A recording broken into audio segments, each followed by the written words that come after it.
atomic gigantification was a sweeping Japan nation when along came a dude with an ultra attitude, a Kamen Rider who's the greatest kicker of Japan. And of all, man, life's too short now, baby, to not talk big now, baby. Welcome, ladies and gentlemen, back to Kaiju Conversation. I'm your host, Elijah, and joining me, as always, my lovely co-host and editor. Hello, I am Rex. And we are back at it again. Another episode. We are in spooky season. Everything is joyous and scary and creepy. And, oh my god. Real. It has been a week. Yeah, you could say that. Oh boy, there's a lot to cover. That's not even the movie, and it's not actually a lot, but it feels like a lot. I definitely feel a lot has occurred. I have done a lot. I've just been incredibly busy, man. It's so strange. Isn't it? Now you know how I feel. Bro, how are you not, dead? Well, if you want the honest answer, I believe it comes down to the fact that God doesn't want me and the devil doesn't want me. Jesus.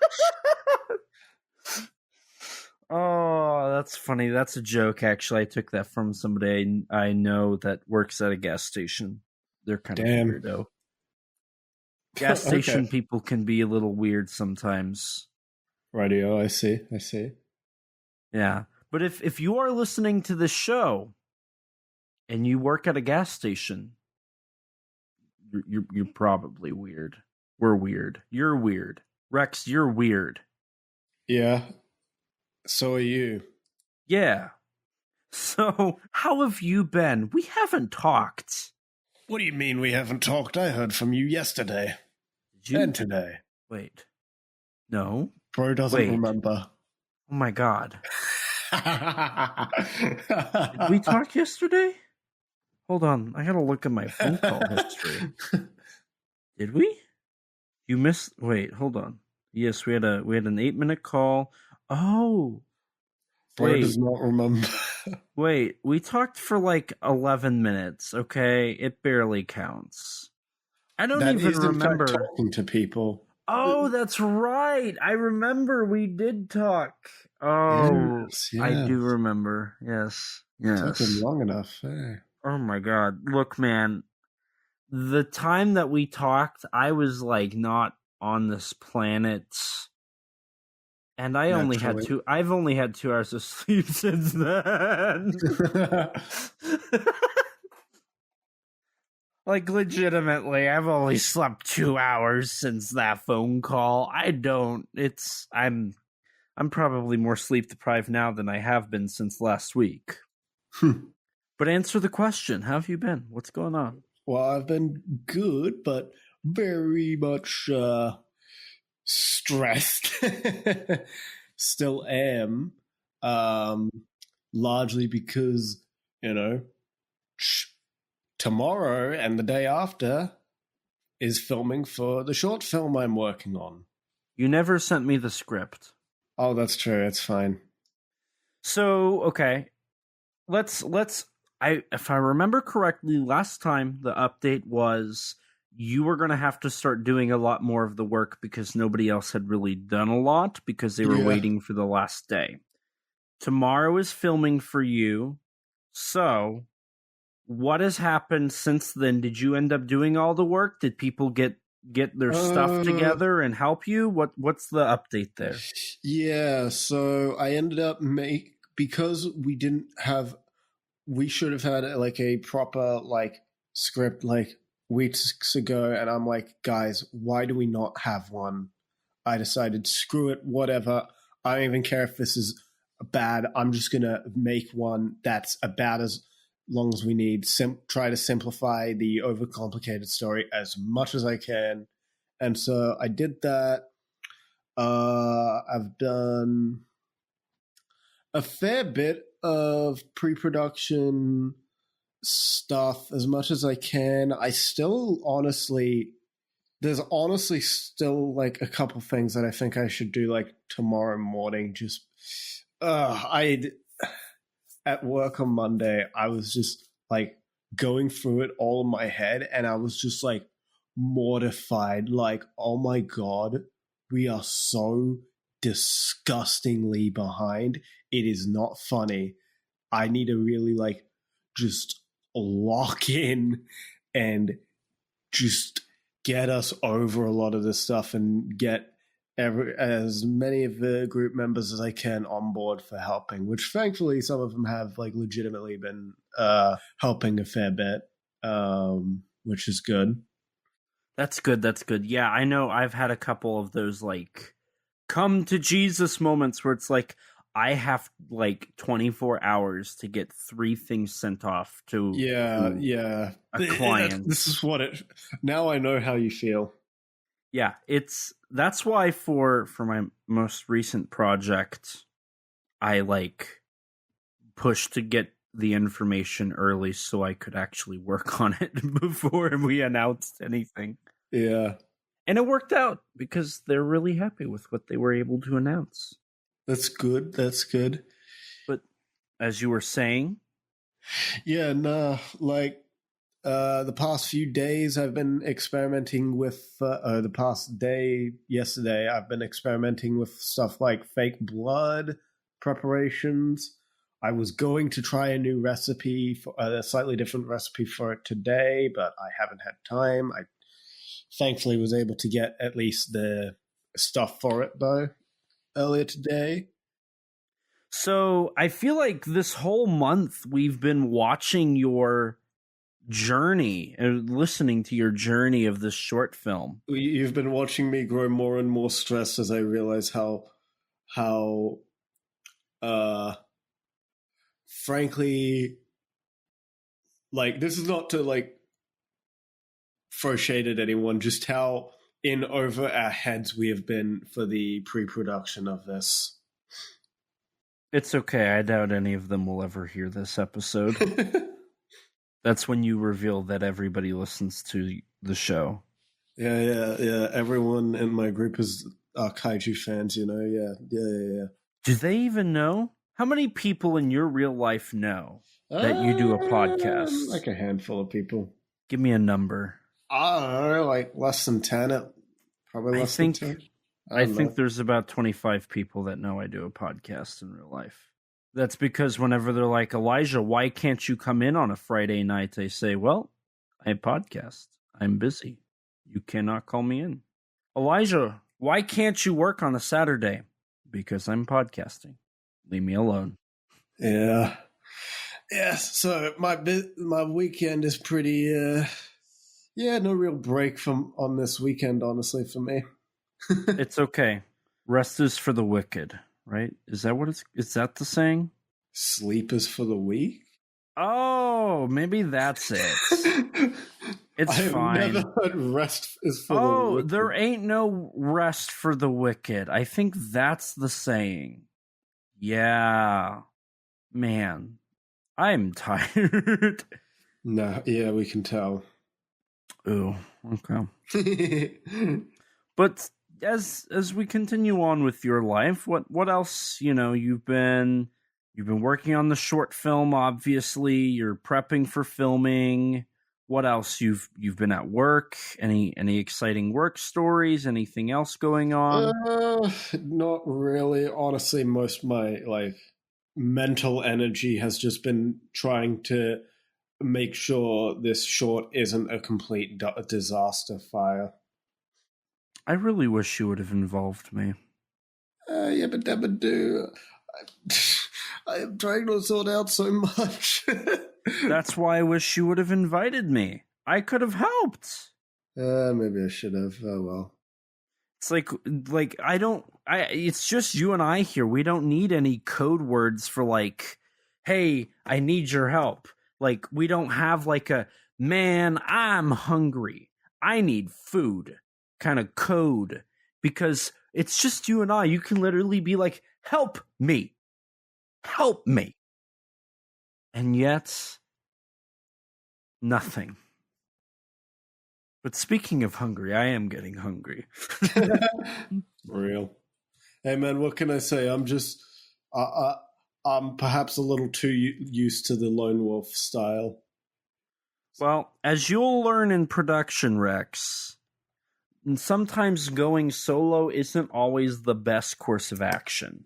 Oh, I know. I've had to just bite like personal like bullets of things I don't like doing and don't like asking people just to actually be able to get like information I need that can help me like prepare.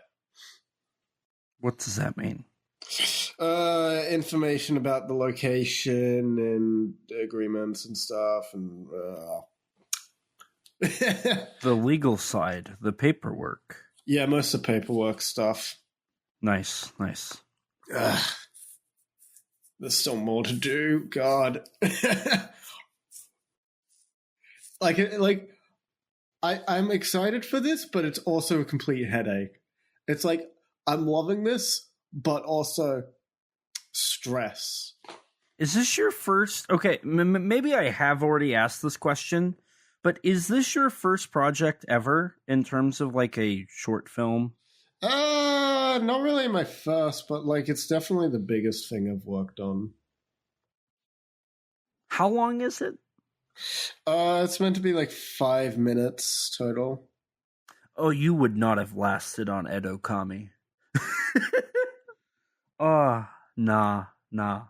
That was down to the wire, and that was with proper preparations. This has definitely been an experience to listen to. And mildly annoying, because it's like, I want to help, but I also can't really do a lot, because, you know. Oh, God.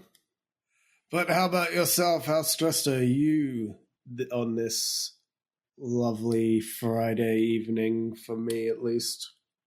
Well, if we're going since our last recording, I had a family emergency. Oh, yeah, I remember that. Happened like pretty close to the last recording. As in, like, in the middle of it. And so that happened, which led to me not going to sleep because, you know, we do these shows, for me, it's overnight. So I'm supposed to go home afterwards and go to bed.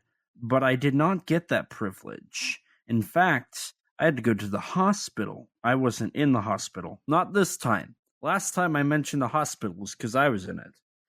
But I had to go to the hospital for a family emergency. And as soon as I was done there, I had to go straight to work. So I ended up staying awake for like 34 hours. Actually, it was 34 hours. So that was my Friday to Saturday. And then I slept, and then I woke up, and I went to work, and then I worked out after. I did start my diet officially. So now I'm dieting. I've lost 4 pounds in the last week. Nice. Due to I've cut out a ton of carbs. Actually, basically all my carbs I've cut out, except for a handful of them. I have reduced my daily caffeine intake to, like, instead of like 400 to 500, I've reduced it to about 140-ish, sometimes less. So that's really nice. I have reduced my sugar intake by a lot. And so, yeah. And then on top of that, I'm starting to cook some stuff instead. I'm reducing my eating out as well. Hopefully I can keep that up. Damn. I should take some notes from that, because my God, today all I've eaten is just foul processed food. And I actually, like, legitimately at a certain point, I'm like, this is just foul. I need something actually healthy today. Man. Yeah, see, thankfully for me, like, I don't I don't typically eat out in general. Like when we podcast, some nights I'll go get Taco Bell, but like that's the only time I'll get Taco Bell. And then outside of that, I used to go to Sonic, which is like this fast food burger joint, but like they've started to really mess up all of my orders. And so they've really like put a foul like opinion against them for me. So like they just kind of pushed me away. So now like I don't even really get fast food. See, the problem for me is just it's like I just get cheap stuff that's like close to where I am. It's like usually just like a 5-minute walk from where or less even from where I am, and it's like I don't buy a lot. Like usually when I'm at like a fast food place, I'll just get like small chips and like I don't know, some chicken or something. Like I barely, and maybe a drink. Like I'm not getting a lot, but it's like I don't know. It's like you're still eating things that barely can even be classed as food. You know? Right. That's something. So at my normal job, like that's an issue I've also run into is like normally I would get stuff from the deli, like they have a hot food deli. It is all carbs. It's fried chicken, it's barbecue chicken, it's floured tortilla corn rolls, it's cheese bites, it's pepper. Like it's just a ton of carbs and a lot of calories. And it's like, I can't eat that. And then on top of that, I also love donuts and whatnot. So it's just like cutting that stuff out alone is going to do me wonders. Yeah. Now I try to eat stuff that's like high in protein, but also like not a lot. Like today for my lunch, I had like 9 slices of pepperoni that were decently sized. And that was it. Now, a little high on the sodium, but that's unfortunately all I've ate today. So, well, I take that back. I had a piece of sausage later on, but that was it. Even then, that's still not a lot. You know, I'm not starving myself, even though I am hungry right now. But I think you're in fact starving yourself, brother. But I'm not. It's not like, oh my god, I need food. I'm just kind of like, I'm good. I'm just eat a little bit here and call it good and then move on. I see. So outside of that, I've been going to the gym, been working out. I've had no time for that. Trying to do all that. I work on Sharkdemic. That was announced, and you know the promotion, the pre-orders are up and whatnot. So I've been working on that. Got the liner notes done. I worked on the script for the introduction, and I worked on the audio commentary. I don't remember it had already happened. So yeah, been working on the audio commentary, and so yeah, that's been going really well. I edited, and hopefully by the time this has gone live, the interview's been published. But when I went to G-Fest, I had the privilege to interview the co-directors of an upcoming monster movie called Bloodspawn, which is about the Cherokee Native American monster, the Uktena. And so that interview, I got the transcripts done, got it approved from them, and I'm going to be editing the actual video interview actually like tomorrow, and then trying to get that finalized by next week or so. So, you know, that's been stuff I've been working on. And then Edo Kami, my short film, I actually am almost able to release the official poster for it. I have a teaser poster, but I have an official poster that I've had commissioned. By the time this episode goes live, I think it'll actually be done. I have the layouts done.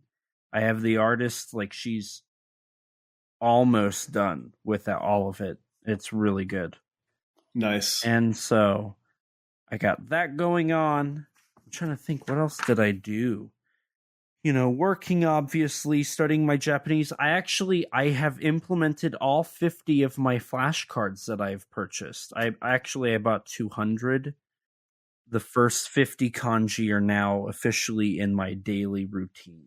So nice. That's really cool. And according to Duolingo, I'm actually about to hit my 365th day, almost a year. Damn. Ain't that crazy? So that's pretty exciting, you know, studying Japanese for a year. I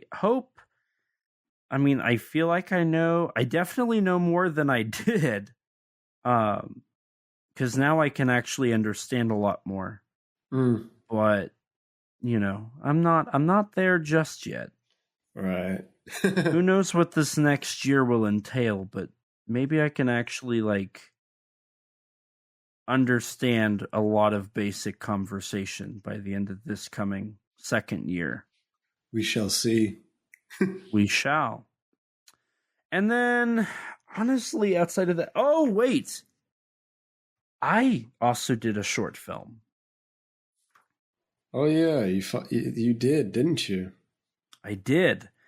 So it's a short film. It's a short film. It's not something like normally my short films are more than 5 minutes. But this one is for an anthology short film that of friends of mine, actually it's Matt and Grattan of the Giant Monster BS. They're doing a horror short film that's an anthology short film. And they needed a vignette, and Grattan was nice enough to say, hey, do you want to do this? And so I initially was like, I don't think I can make it. But then he was like, bro, you don't need to do like a 5-minute short film, which was perfect for me. So I actually went crazy and went and shot all of my stuff that night. So I figured out what I wanted to do. I bought an outfit. I bought the effects that I needed. I set it up my set, and then I text 7 people. Hey, can you help me film tonight? It is oddly hard to find people who are able to be spontaneous like that, even for just an hour. Yeah. But thankfully, I did find somebody, and they were willing to help. And so I got it done. And I'm really happy with the outcome. I'm not the editor. I literally just directed, acted, and had a cameraman film me. Mm-hmm. So I am not the actual editor. So what I sent in was a bunch of clips, but what I did do, I was very happy with. And Rex, you actually have seen them. What did you think of them? My opinion is, out of context, they are quite funny, especially with audio. But in seriousness, I do like the lighting a lot. The lighting was the big thing. Yeah. And, the blood or milk you're spitting out certainly reminds me of a certain movie. Can you tell, out of curiosity, what the influence was? It certainly reminds me of a scene involving actor Ian Holm before he was a CGI abomination. That's actually not what I was looking for. Oh, what were you looking for? Bishop? No. Then what? I feel like the opening shot is very, how do you say, obvious on what I was trying to go for. Oh, what, like Tetsuo? Or? Yeah, that was kind of what I was, the influences. You do look like a salary man. I suppose you are dressed that way. Yeah. I threw that outfit that I wore. Nobody knows what outfit I wore. Maybe you'll find out one day. I threw that outfit into the washer. I hope that it is remotely savable. Well, it was awful. I hope the towels that get used tomorrow when I throw fake blood into someone's face, I hope those are washable. See, that's why I go and buy like fresh white button-ups whenever I need blood. Yeah. That's what I did. I bought like a nice suit, a button-up t-shirt, and some black jeans. That's what you do. That's what you do. Like, if you're going to get covered in blood, it's the obvious thing is buy a new button-up shirt just for it. What else are you going to do? Yeah. There's a lot of hairspray, a lot of hair gel, and a lot more milk and cottage cheese than I wanted. That is an awful, like, double thing to have in your mouth, by the way. And it gets worse whenever, like, you finish up and you, like, just take a few minutes to, like, breathe, and then you start to feel everything crust. It's awful. Sounds lovely. It was not. I'm sure it was lovely. It was not. I think it was quite lovely. I also had makeup on. I made myself look whiter. Are you in your Yas Queen phase or something? Maybe. I don't know. Does he even know what that means? I think so. I hope so. Man, that is an image you just sent me. My God. Actually, I had to... So, in the shot, I had to have a flickering light. So, I went and I bought a fan, like an actual fan. And I have this little, like, wire extension that can, like, reduce the power input so things can be dimmer or move slower. So I did that, and then I put it in front of my, like, big fan, and that created a nice flickering effect. It looked really cool. And so I did that, but I found out I needed the fan after I had already put on all the makeup. I had already put on the makeup, and I had already sprayed myself with blood. I was already in the outfit and everything. And then I had to go to Walmart in it. I got stopped by a couple people, and then and that was before I even got in. Actually, when I went inside, I just tried to ignore everybody. I was trying to figure out who can I call right now to be like on the phone so they can't stop me and ask me, why do you have blood on your face? I never found anybody, so I just kind of ignored everyone. But when I walked in, there was an old lady who was sitting at the door, and I heard her address the people that I walked by. Did that guy come in with makeup on? And then as I was leaving, somebody's like cracked up when I walked past their vehicle. Fair. I had a lot of fun though. It was a good time. It was a good time. You and I were both playing with fake blood at the same time, which was very weird. The timing sometimes with what we do in our lives is very odd, especially the whole like 16-hour time difference. I am very disappointed to tell you that even though originally I thought I was going to be throwing a bucket of blood at someone's face, it's more like a cup now. I'm so saddened by that. Why? Director wants it to be smaller in scale with the blood, which let's get rid of him. Let's fire him. I agree. Let's James Gunn him. It's a horror comedy, man. Go all in. Go all in, especially for the money shot. Clearly, he hasn't watched Ryuhei Kitamura's masterpiece Versus. Exactly. Or Tokyo Gore Police. Actually, he hasn't watched very many horror movies at all. Then why is he directing? Because he created the story. That's why. Well, he didn't write the script? That's true. Well, he did help, and he did write the original story, to be fair. I don't believe in author authenticity. That's not true. I actually am like one of the biggest proponents of that. No, you hate it. You hate it. You hate rights for people. No.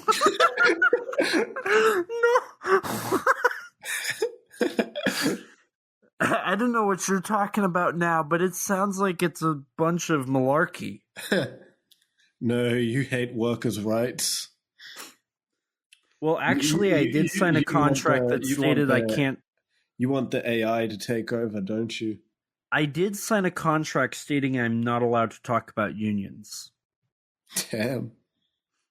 I don't even know if I'm supposed to say that, but that's what I'm going to end it with. Well, but outside of that, did you see the little bit of news recently with the big G-Man?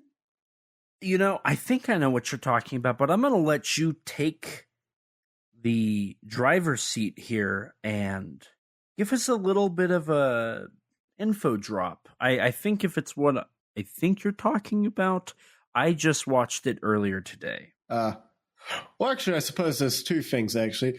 The first one I'll bring up is we got screwed over. The UK doesn't, though. This is true. For all you UK listeners out there, you're getting it pretty good. Yeah. I should have waited. God damn it. I should have waited. Are you going to explain? The UK is getting the -1 4K special edition set, as well as various other releases from company, all the anime. Except the big difference is, this time, the bonus features are actually subtitled. Right. Now, admittedly, from what I know, a lot of those bonus features are supposed to be ported over to the US 4K that will be subtitled. The only thing... Regardless, people that ordered the set that's currently out got screwed over.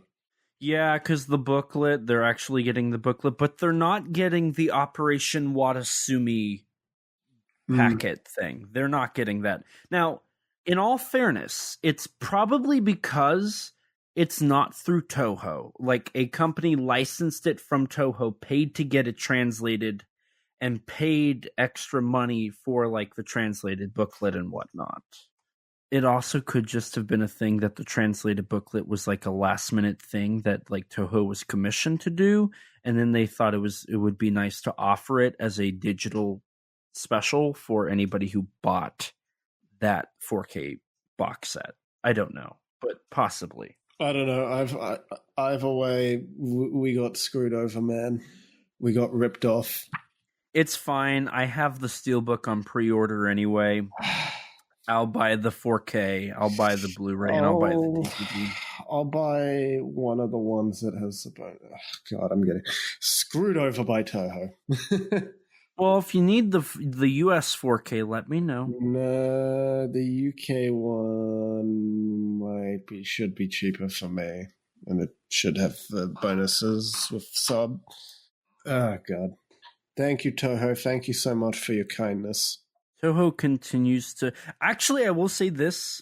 It is nice that the UK is getting something like this because they're usually the ones that don't. So it's like, okay, they have like literally not even like the entire Godzilla franchise available, but they get a nice -1 release. Like, which would you rather have? A nice -1 release or all the classic Toho Godzilla films? I mean, I'd go all the classic films personally. Likewise. So I'll throw them that bone. Imagine not being able to own Godzilla Final Wars on Blu-ray. Real. What a couldn't be me. World. I mean, I don't own it on Blu-ray actually. So. Wow. What a horrible world. You know what that means? That means America has once again. I mean, isn't the transfer kind of dog anyways? Don't look at it. Don't look at the specific details. Let me not look at the Blu-ray that I'm getting. That I'm getting for the reason of it. It's like everything else in America, Rex. Just don't look close enough. It looks great until you look close enough. So don't look close enough. It looks great until I pay attention and look. America. Radio, naturally. Oh, God. But yeah, and then the other piece of news is that a little music video came out from Thailand. A song called Yours Ever by Cocktail featuring Q-Floor. I've watched it earlier today. When did you watch it? Likewise, as soon as I saw the link. Now, it is an official Toho collaboration with Godzilla. Yes, which actually quite surprised me. I kind of, when I first heard that there was this new music video with Godzilla in it, I thought it was like, oh, second unlicensed appearance. Yeah, I was thinking that too, or possibly even just like stock footage from one of the other films. I thought it was like going to be like an unlicensed appearance with like a kind of shoddy looking Godzilla that would vaguely resemble 54, because I knew it was, because I'd heard it was like 54. So come to my surprise, I click on it and it's just the 54, the modern 54 suit they keep using. I'm like, right, oh, damn. That Sakai suit. Yeah. I will say this, the music is kind of nice. It's Yeah, I do like it. The music video's all right. Godzilla's pretty cool. I love that guy. He's awesome. Yeah. I don't really have much. I mean, I don't know. It's one of those things that it's cool it exists, but it's also like, oh, all right. You know, it exists. I guess it's a nice surprise. Yeah. I think it's cool. It's going to be forgotten in like a week or something by most people. Yep. I mean, most people don't even know it exists. So, you know. This will be one of those things where like in 30 years from now, we'll be like, it'll be like a weird piece of trivia. Yeah. What country had Godzilla appear in a music video in Southeast Asia? I like how there was just like no announcement for this anything as well. Yeah, no, nothing. Like no hype, nothing. It just kind of quietly dropped. Like Toho hasn't like promoted it either, which I think is kind of funny. Well, because it's through Toho Media Group or Toho Media Entertainment Group or something. It's not Toho International and it's not Toho Global. So it's like the Southeast Asia subsidiary of Toho that's doing it, not even Toho or like Toho International or Toho Global, which is weird that they have Toho International, Toho Global when those mean the same thing. I love how confusing Toho can be. Yeah. Now, it was pretty cool. It was. Now, speaking of pretty cool, movies are pretty cool as well. I agree. Have you watched any Tokusatsu? Not really. Anything Tokusatsu adjacent? I've been watching like two things, one of which is a J-drama by the name of My Home Hero starring Kuranosuke Sasaki, a.k.a. the captain from -1. That's pretty aight. It's on Disney Plus, so I was like, sure, why not? And just prior to this recording, in fact, I was at the cinemas for a 4K screening of a little known movie titled Seven Samurai. So in our Yokai Monsters 100 Monsters, you had been talking about that. So I know you talked about there's some Tsukamoto, there's some Kurosawa. So you saw Seven Samurai. Yes. First, how was it? Second of all, what's next? It was awesome. I was very happy to see that the person I invited to see the film with me, who I like only a couple of weeks ago learned would be legitimately interested in watching samurai movies with me. I'm happy just to report that they did, in fact, really like the movie. Good. And if you want to know what the next movie we're watching is, it is either Zatoichi or Yojimbo. Is Zatoichi going to be in theaters? No, but Yojimbo is. I would love to see you watch and hear your opinions on the tale of Zatoichi. Because, well, here's the thing. You can't just watch the first one. The first one and the second one is like a two-parter. Like, you have to watch both of them. Oh, interesting. Like, it does end. Like, the first one does have an ending, but if you don't watch the second one, it just does not work. Like, you need to watch them pretty close to each other because that's basically how they were made. It looks, it's just Good to know. It's a good double feature. Good to know. I'll keep that in mind when we watch them. It's also important to note that those are the only two that were in black and white. After those two, they were in color. Yeah. Yeah, good to keep that in mind, actually. But also, Yojimbo's, legitimately amazing. So, I would have to say go watch Yojimbo in theaters. Oh, I definitely will. I've been meaning to rewatch Yojimbo. I love Yojimbo. I didn't love it when I watched it, but also I think I was just way too tired to be watching it when I did. Oh my god, Yojimbo was so fun. I had so much fun with it. I will say, I was tired while watching Seven Samurai, but in spite of being tired, that movie does a really good job at keeping you engaged. It is so good. Yeah, I remember my first time watching Yojimbo. I was genuinely shocked by just how fun and entertaining it was. Bro, Toshiro Mifune, my god, what an actor. He larger than life. Yeah. Legitimately larger than life. Have you seen anything else? No. Oh. No. Are we covering Seven Samurai today? That'd be cool. No. Oh. I haven't covered my tokusatsu though yet. Okay. Go on then.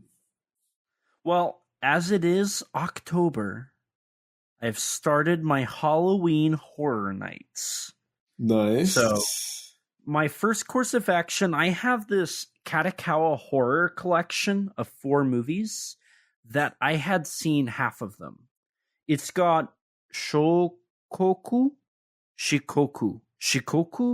Inugami, Shadow of the Wraith, and Isola on it. Now, funny enough, 3 of the 4 of those are getting re-released by Arrow this month. So, oh well, I'm watching standard definition versions with probably less good subtitles. It's fine. Anyways, I was like, you know what? I'm going to finally get caught up on those. So I watched Shadow of the Wraith, which is actually a 2-part movie. And I guess it was made in part to promote a boy duo punk rock band. I don't know. They had a song and dance number in the first one, and then they were relevant in the second part. It was fine. Apparently a lot of people liked it. I was really bored. And then the second one I watched is Isola, which was all right. I was it was kind of like a premonition a little bit, but it wasn't really good. So it ended up, it divulged into just another J-horror movie by the end of it. Right. So that's what I've watched so far. What a good start. I have more to go. I'm pretty excited. I actually have a couple titles I'm really excited to watch. So that's really it on my end. Just some J-horror titles. Yeah, I should get on the J-horror for this month, I suppose.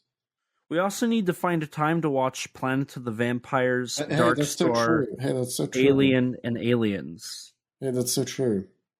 I was actually going to call you the other day and be like, hey, you want to watch Planet of the Vampires tonight? But you never picked up, so it didn't happen. Oh. I think that's when I was like, I'm going to watch Shadow of the Wraith. Damn. Yeah, that might have been when I was doing a lot of short film prep. That's probably why. Probably. Maybe next week we can watch 1 or 2, and then the following week we can watch 2 or 3 and 4. Sure. Well, yeah. Is that all the tokusatsu you've watched recently? Unfortunately, yes. Damn. R.I.P. Hey, a little bit more than you. Hey, now. Calm down. I am calm. Yourself. I have never been more calm in my life. You're becoming hysterical. You are becoming Obnoxious. Better than hysterical. No, you're hysterical. Radio. I know my rights. I watch People's Court. Radio, lay off the true crime. So, okay. It doesn't sound like we watched anything together. Yeah. It's creating a little problem here, not gonna lie. Oh, crap. Okay, so we're 4 weeks into Yokai Month, right? Yes. Okay. So I feel like the obvious answer here is that we would watch Ghostbusters. No. You got a better idea? Well, I did watch the show My Undead Yokai Girlfriend. Have you watched that? No, I don't have time to watch TV shows. It's basically structured like a movie. That's honestly the show's biggest weakness. You know, you're not the first person to try to tell me to watch a TV show and tell me that it's structured like a movie and that I should watch it in the last week. What's the other story? Well, I have a boss at work that wants me to watch Chernobyl, so he let me borrow his Chernobyl Blu-rays. And I'm like, I don't have time for this. And he's like, well, that's fine. I'm like, I don't want to hold on to your discs forever. But I've legit had no time to watch this 6-episode series. I have no time. No time. That's funny. But Yokai Girlfriend is actually Tokusatsu, unlike Chernobyl, you know? Yeah, no, I don't think we have time to cover that. What? They're only 30-minute episodes. No. 28? What? Unbelievable. We're going to have to come up with a different idea. Oh, God. Well, I guess on the yokai front, I may have just squeezed in last night a little movie about a werewolf guy named Kibakichi. Oh! You mean the oh my god. I know that movie actually. It's called Bako Yokaiden Kibakichi, right? Yeah. That is in fact the one. Which translates to the legend of the domineering monster Yaji. I think legend of that Kibakichi. Not Yaji, but yeah. You know, I think I watched that now that I think about it. My 2 hours of sleep has got me down. Yeah, I'm sure it has. I think we could absolutely cover that, though. Well, good, because that's the title of this episode. Oh, thank God. You really stressed me out there. Well, feel my pain. So we are covering Kibakichi as it was released in the United States. That's the title we'll be calling it. Now, Rex, where do we even start with this one? Well, for some beginning context, this film is kinda not really, but kinda loosely based on a Kibakichi manga. Now, the way that I understood it, the manga was indeed, Haraguchi-san worked on the manga. I didn't hear that he worked on it. Maybe he did, but I know that he was friends with the writer of the manga. And so the manga came out in June of 2002 and had been published up until November of 2003, and then got published as an actual compilation, full manga, in February of 2004. Right. Is that what you found? Did you? Okay. Now, more so than that, it's also the bloodline follow-up to a film called Sakuya, the Demon Slayer from 2000. Right.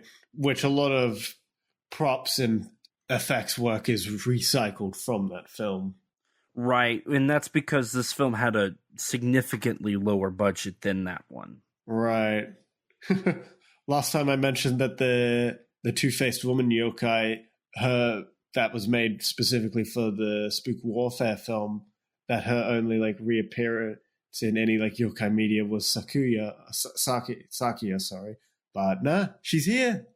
She's here too. She is recycled parts. Yeah, this film's kind of interesting because of the fact that it is such a love letter to Dai Kyoto.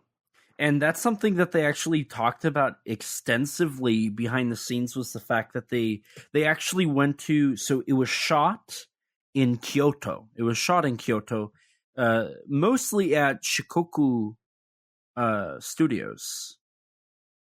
Or Shochiku, sorry. Shochiku Studios. In Kyoto. And so all of the sound stages and backlots were all done at Shochiku, which I think that's pretty cool. And the fact that, I mean, if you watch this movie and you're remotely familiar with Dai Kyoto, like, you can see every bit of the love and influence here. I mean, definitely the beginning gave me like almost like a Zatoichi vibe. Oh my god, the opening is straight up Zatoichi. Like, yeah. I've seen that movie. They're homaging easily. Now, before we go into the film, I do want to establish a couple things.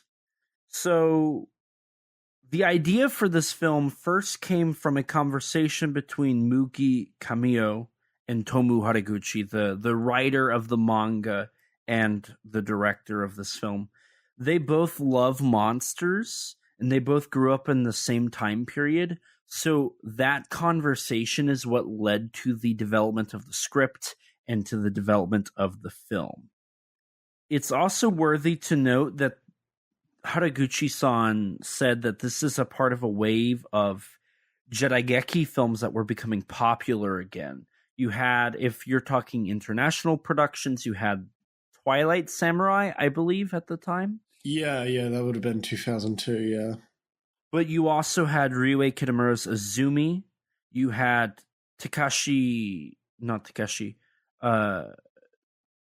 the Beat Takeshi Zatoichi, the Blind Swordsman movie. You had Samurai Reincarnation and Onmayuji. And then I think, Ashura was 2006, so it was a couple years later. But there was a wave of Edo period Jidaigeki samurai films. And so Tomu Haraguchi was like, this is kind of a part of that wave of like going back to that classic era of Japanese cinema, and, you know, going through those time periods again, which I think I've always found it interesting how important and how heavily represented like the Meiji period and the eras leading up to that are like popularly like adapted into films. Yeah, that's interesting. I honestly bring that up. That actually makes a lot of sense. I didn't pick up on it while watching the film, but actually having that information in the back of my head now that this is a love letter to the Jidaigeki genre actually makes a lot of sense now. Well, it's more than just, I guess, yeah, Jidaigeki, because like specifically Tomu Haraguchi mentioned in some interviews leading up to Kibakichi, he actually extensively talked about his love for specifically Dai Kyoto's cinema. He loves Zatoichi. He loved the yokai trilogy. Those were some of his favorite films growing up, was watching Zatoichi and watching those yokai films. And so when they went into the decision process of what they wanted to do, so Sakuya was more of a children's movie. And so for this one, he wanted to transition to a more adult film. And so that's why we get a little bit, it's definitely way more violent. There's a lot more violence, a lot more gore in this film than your typical fantasy monster movie from Japan. But he also wanted to really call back to those films that he grew up with. And so I haven't seen Sakuya, I really want to, but like they legitimately bring back all of the yokai from Spook Warfare into that film. And so in an interview for Kibakichi, he specifically mentions Yokai Daisenso and Yokai Hayaku Monogatari. Yokai Hayaku Monogatari. Hyaku Monogatari, yes. He like specifically mentions those two films in the influences of like there are scenes literally taken from those and put into this film because he wanted to make yokai films. Which I didn't know that when I initially watched this. This is my second time watching this movie. Rewatching it now, it's such a different film. Yeah, for me, this is a first watch, so this is just this was a completely blind viewing for me outside of knowing about a little bit about the Sakuya. Am I illiterate today? It's the Sakuya. Shut up. The Sakuya connection. You want to say that one more time? No. Go away.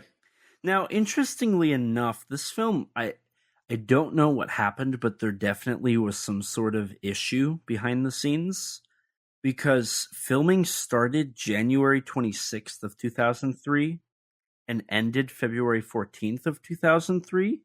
So it only shot for about 2 to 3 weeks, which is half your typical filming time of a movie that's over an hour long.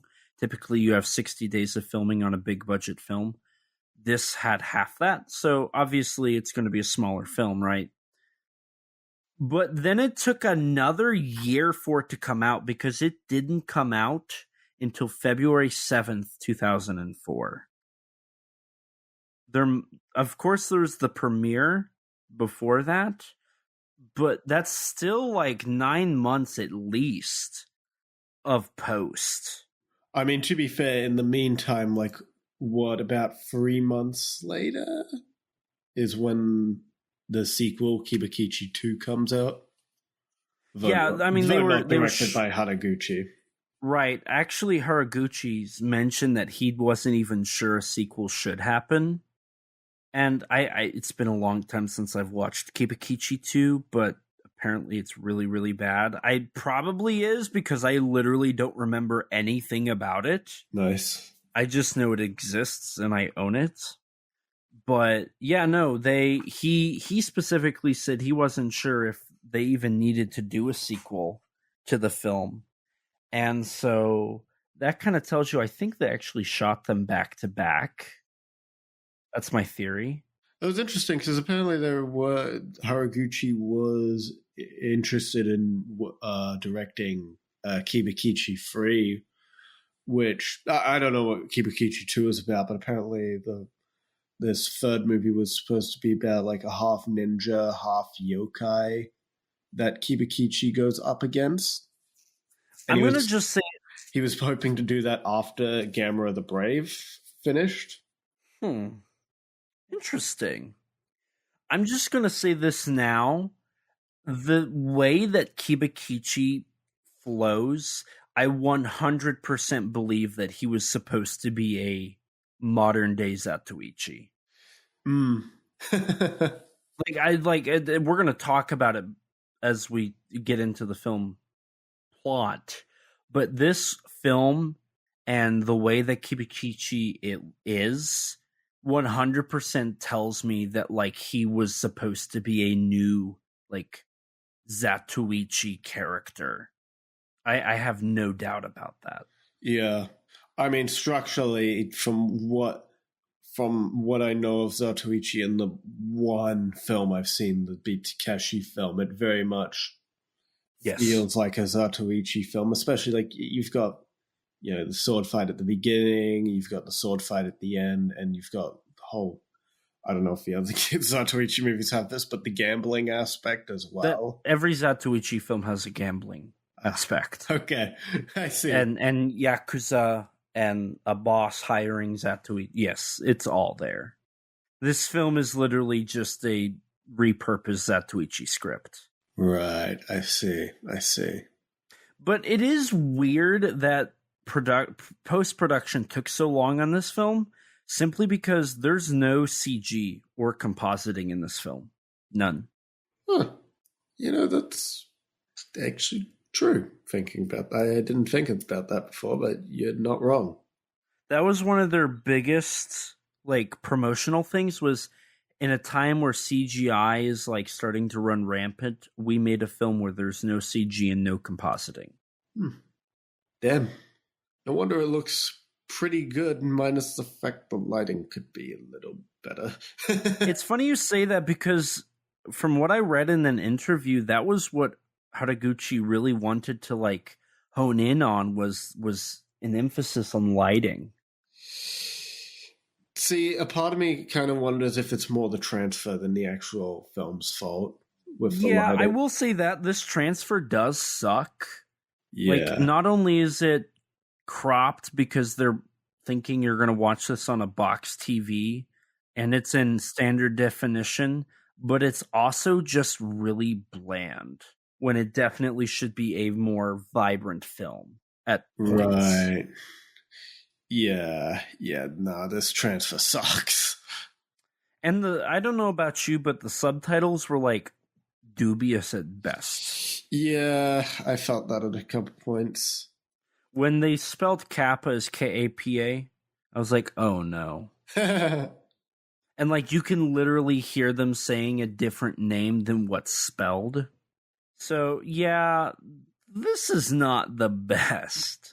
Right. And it doesn't help that sometimes because this transfer sucks, it makes it kind of hard to see what's happening in certain scenes. Yeah, I had that same issue. Yeah. I'm glad to know think that that's a common complaint actually about the film. Interesting. From the little I gathered about people's issues and opinions on the film, that seems like a common complaint. Well, speaking of complaints, do you have anything else you really wanted to bring up? Not that's really relevant at the moment, I suppose. Okay. Well, one last thing here, and then if you're ready, I'm ready. So even though the subtitles say this takes place in the 1700s, legitimately all of the promotional material says it takes place in the second year of the Ansai period. Yeah, I noticed which that. is 1856. 1856 was the second year of the Ansai period. Right. But I mean, the setting doesn't, the actual time period from what I was able to gather that specifically doesn't really change or affect the film too much either way, outside of just the obvious period piece. Right. That and the whole, there's a Gatling gun. Oh, that's true. But also, we're talking about a genre, because I will say this, Kibakichi definitely feels like a proto-Sushi Typhoon movie. Uh-huh. Because it does have some wild gore that's a little over the top. Isn't Death Kappa a Sushi Typhoon movie? No, but it was made in the same time period, and you can definitely tell that. I see. Death Kappa was the cheap version of a Sushi Typhoon movie, which is funny when you say that, because Sushi Typhoon movies were already cheap. I see. Because your Sushi Typhoon movies are going to be, actually, if we're talking specifically legitimate Sushi Typhoon films, that's going to be, I believe, Frankenstein or Vampire Girl versus Frankenstein Girl, Karate Robo Zamborger, Hell Driver, Deadball, which is a remake of Battlefield Baseball, which is a proto Sushi Typhoon movie. Robo Geisha's adjacent. Same people worked on it, but it wasn't through Sushi Typhoon. Same with Tokyo Gore Police, and the same production team behind Tokyo Gore Police is the one that did Death Kappa. So there's a couple, and then Cold Fish is another one. And then people also throw in Yakuza Apocalypse, the Takashi Miike film from like 2014, as like a part of that. I don't necessarily know if that's true, but that's kind of the wave there. There's a couple like Machine Girl. Machine Girl's the same thing as Tokyo Gore Police. There's also Yakuza Weapon, which is a Sushi Typhoon movie. So, and all of those, I think everything I listed is from Nikkatsu. Nikkatsu's kind of that through line of like Nikkatsu, Sushi Typhoon, all of that kind of counts. So all of those were produced partially from Nikkatsu. This was not, however, obviously. Mm-hmm. Well, transitioning into the film, we open in the middle of a field as a mysterious man gets ambushed by a group of bandits, I guess. Yeah, something like that. This whole scene, now I will say, during this whole sequence, there's some beautiful shots. It cuts back and forth from on location and soundstage, from what I could tell. The soundstage stuff has a beautiful matte painting behind it. It's very stormy. They do a great job with atmospheric effects. It looks really nice. Honestly, the transfer is so low quality, that I didn't even notice the difference between the soundstage. Like, I couldn't tell. I was paying really close attention for that. I don't know why, but there was something. I think it's because this literally is the opening to. It's one of the later Zatoichi movies where it opens up with him fighting a group of people at night, and it's kind of the same situation. I just got reminded of the Beat Takeshi movie. Yeah, because you don't know. I do think it's interesting that this film is very sparing in its music choices. Like, this scene has no music at all. I will say this, that statement comes both in a good thing and a bad thing at the same time. Yeah, I don't know if... I don't think it entirely works. Yeah. And we'll talk about that as we go on here. But one thing I think this film does do an amazing job at is the fight choreography with the swords is genuinely really good. Oh yeah, no, this opening, the action here is legitimately really solid. Like, the worst thing I can say about the action is that some of it is just obscured by the darkness later on. Right. And clearly they know they're doing something good because this opening fight does last 5 minutes. Like, the opening here, outside of like the minute worth of credits, there's so many credits in this movie. I don't know why, but I really noticed it on this one that like they utilized the credits like for padding that runtime, because they do like a big font, so you only get one credit each transition, and it's like, oh my god, move on. Because we get the opening credits, then we get this nice 5-minute sequence, which is supposed to be our like hook, and I think it does a good job. It definitely makes me interested. Decent. And then we get more credits, and then we get more like close-ups, and we get our title card and whatnot. But we also get the first introduction to language. Like, the first 6 minutes is silent. There is no dialogue. And I think that was an interesting creative choice. Mm-hmm. Yeah, but I didn't quite get the cut to a little girl and her father. I didn't quite get what that was about. I didn't either. And him saying it's all right. Yeah. I don't... It's like completely contextless. So it's like, what do you make of it? Yeah, that's kind of my thought process on a couple of things. Like, the lack of music of sometimes is like, I don't know exactly what I'm meant to feel at times Oh, because God. of that. That statement's gonna come up again. There's a lot of moments from like, what am I supposed to feel here? Yeah. What am I supposed to be taking from this? Yeah. It just feels like the music, the lack of music in various scenes just feels missing, which is crazy because the composer here is a legendary composer. It's Kenji Kawai, Right. the composer of films like Ring. And you can hear echoes of the Ring score in this. I think he only made 3 tracks for this movie. Yeah, no, it sounds like there's only 3 he made. And so you consider that might be about 8 minutes worth of music. Yeah. In a 96-minute long movie. Right. I mean, I imagine it. I don't know. I'd have to guess it's like a budget or scheduling issue. I guess it had to have all been. they could afford. But man, I really do think it kind of hurts more than it helps the film.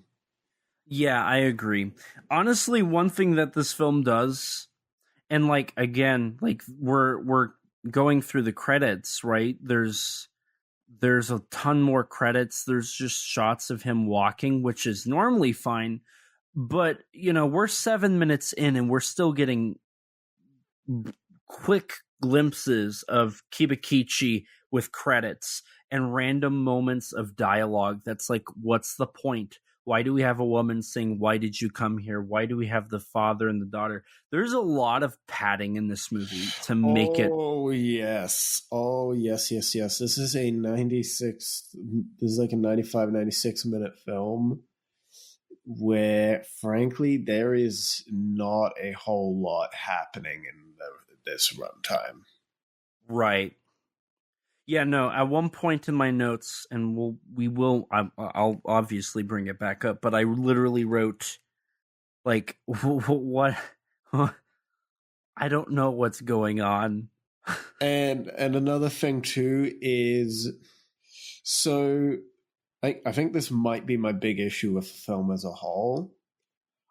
Kibakichi himself is a blank slate of a character. Oh, my God. Oh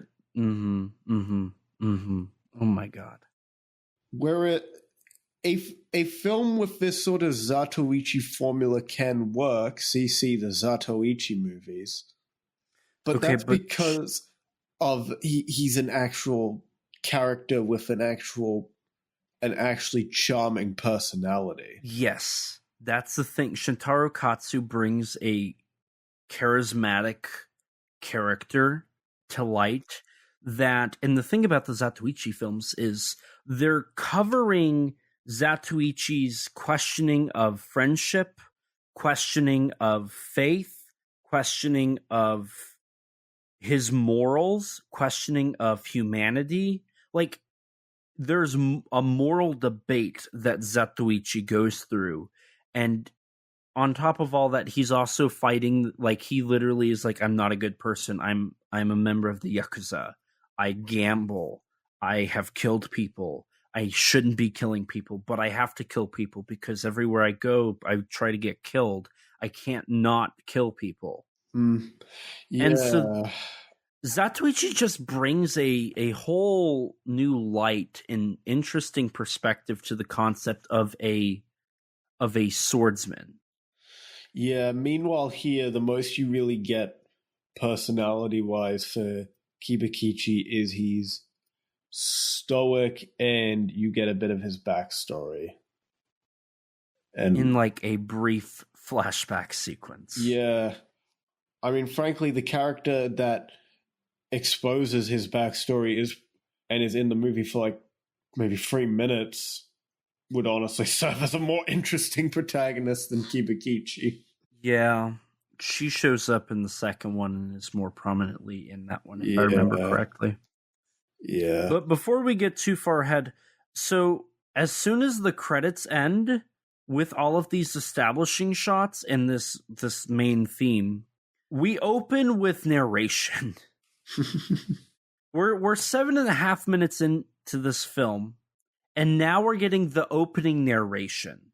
So like we get our hook, then we get our we open with credits, we get our hook, we get more credits with a montage, and then it's like we're getting every single possible intro you could possibly give this movie. Do you want to start with the hook and then go into the film? Do you want to start with the montage, or do you want to start with the narration? Do not pick all three. You cannot pass go and collect $200 picking all three and dragging it out for 10 minutes of this runtime. Well, too bad they did. Now, that being said, I get why they have the opening narration, because the opening narration is supposed to be a homage to Spook Warfare. Because it opens with a scroll. It opens with that narration, just like Spook Warfare does. We also get an interesting soundbite that sounds familiar. Ibra Raw? Yes. Or was it Kamakura's? It was Ibara's Raw. Okay. And then they use Kamonga later in the film. Like, with That's the cameras.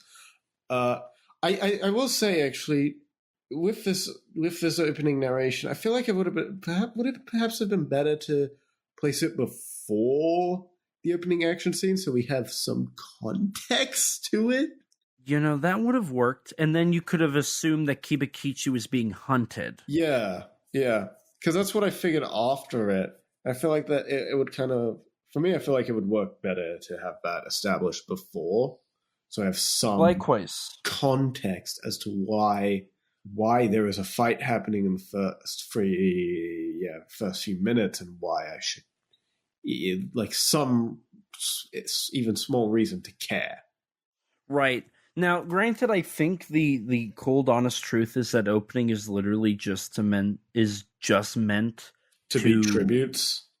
Because that's the unfortunate. So this film, and I will say this is the best, one of the better examples of like fan service, because like everything's fan service, so it doesn't feel like fan service. It just is the melding of Zatoichi and the Yokai series into a action film from the 2000s. Mm-hmm. But for somebody who hasn't seen Zatoichi, Rex, you're going to watch this and you're going to be like, okay, why don't you have the narration at the opening? And you're absolutely right. You know, that's not how it should be, but a Zatoichi film would open with a stinger and then cut to the credits while Zatoichi travels. I think that's literally how the second one starts. I think. And then you have the yokai influence with the narration. All of these are beats from Dai Kyoto films. Plain and simple.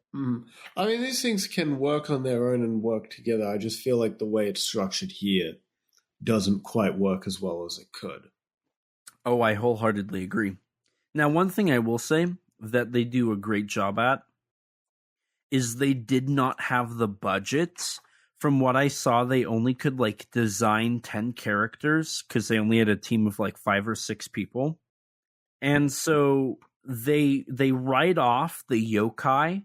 So instead of having like 100 different yokai, they just say that due to these yokai hunters, the yokai have morphed themselves into humans so that they can blend in and not get hunted. Mm-hmm. And I think that's a good way to like write that off. Yeah. I think it works here, and it ends up, suiting the story. Now, did you get some Go Nagai Devilman vibes as well? What do you mean specifically? With how the yokai are treated in this film? They reminded me a lot of the demons from specifically the 2004 Devilman movie, but I know that that's from a manga and an anime before it. I mean, I guess I can kind of see it. I didn't specifically think of that while watching the film, but I can kind of see where you're coming from with that. Okay. But yeah, following this opening, we get Kibakichi entering a new town where suddenly he is attacked by a squad of Kappas. Right. Now, before this, there is a scene where a yokai, I guess? I only know like a handful of the yokai that actually appear in this. I did a little bit of research into the ones I didn't know, but there is like this like yokai that can't see with white hair that like just sits there and watches Kibakichi walk into this like pond or lake or lagoon, whatever area, and they're like people who go to this place never come back. Yeah. And it's like, okay, are you just Scooby-Dooing me again? Like, there's a lot of just random moments where it's like, okay, and why are we setting this up? Right. But you are correct. We do get to see a horde of Kappa. Group. Like 3 of them. Now, I love this set. I'm just going to say that the set here looks really good. I mean, I also like the pretty vibrant lighting contrast you've got here as well with the red. Yeah. I think that's the one thing. The film doesn't kind of uses this sparingly, but there's the moments of very colorful lighting I think are really nice. I agree wholeheartedly. I wholeheartedly agree. Now, I honestly wish it was used more, honestly. Just a little more in the film. I'm with you right there. I think that it would have definitely helped create a nice vibrance in the color palette for this film instead of brown and dark brown and black. Yeah. Now, we also, during the Kappa sequence, we get the Kumonga soundbite as well. Yeah, and a little bit of Kamakras too, I think. Yes. And then we see, so there's 2 different types of Kappa. There is the Kappa that we know and love from Death Kappa. Now, those suits were, it took 2 to 3 weeks to make them. And funny enough, the reason there's 3 Kappa in this movie is Kappa is Haraguchi-san's favorite yokai. Mm-hmm. I think it's a little obvious when you take into consideration that there was a Kappa in Sakuya, a Kappa in Kibakichi, and then he literally made Death Kappa. But the design for the new Kappa, because the orthodox Kappa is how they described it in the behind the scenes footage, the Kappa that looks like the one from Spook Warfare, that one was from Sakuya, whereas the 2 others that look like Death Kappa were designed based off of a memory of what Kappa looked like from Haraguchi, or from the designer's memory, with a scary twist. So that's why we get 3 Kappa here, and that's why we also have this Kappa that looks very much like the Kappa from Spook Warfare. And it was at this moment that I realized, they are actually going to straight up like pay homage with some of the design work in this film to those yokai films. And speaking of which, generally all the effects in this movie look quite nice. Like all these suits are pretty cool. Yes. And honestly, the set design looks pretty good too. Yeah. Because we get some nice shots of the set as Kibakichi strolls into this. I believe he goes into a casino? No, he goes into a bar. Yeah, he goes to a bar, yeah. And orders some sake, which, guess what Zatoichi's favorite drink is? Sake. Makes sense.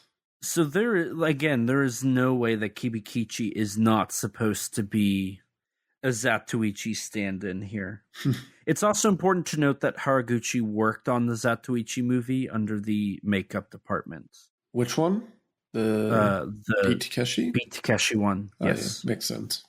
Now, I will say this. I do think the idea of Zatoichi meets yokai is a very good idea. I think that would work. I think that 100%. That would be a cool idea if you had a character that wasn't a brick. Yeah. Oh no! I think I definitely agree. I think the actual idea, like the premise of this film, is pretty interesting. I just wish the film itself was actually interesting to watch. Right. If they had gotten, which is funny because the whole reason, the actor that played Kibakichi apparently was involved like early on in development. He was there before they even had the script finalized. And so I don't know why, but like he seemingly just, I don't know, Haraguchi like knew from the moment that he started planning the film that he wanted him to play this character, but it just didn't work. Well, I don't even think it's really the performance that's bad. It's just there is no personality to the character. Wouldn't that be Well, I feel like I guess a little, but I guess you're not wrong. But I think here it's more just the writing or really lack thereof any development for Kibakichi. I feel like this script was written really quick. Yeah. There's not a lot in this script. Yeah. I am amazed it is 96 minutes. Part of me wonders if the reason it's that long is just because it was more marketable. Like the idea of a 90-minute movie is more marketable than a 70-minute movie. I don't know. I think it also could just be trimmed down as well. It absolutely could. Well, you mean the script or like the film itself? I just felt like I'm trying to think of specific examples, but I'm blanking on them. Did you notice there were weird moments where like audio would clip? I think so. I think I did pick up on that a little. I thought I was going crazy. I was very tired while watching this. That's funny.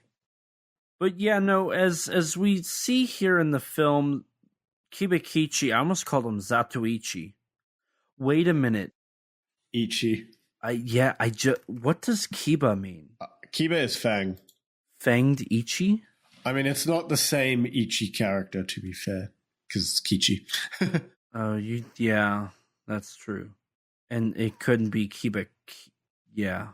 But hey, that's true. I didn't pick up on it now until you mentioned it, that on the Ichi bit. That's definitely intentional. Yeah. There's no way it isn't. It quite literally like fanged Ichi.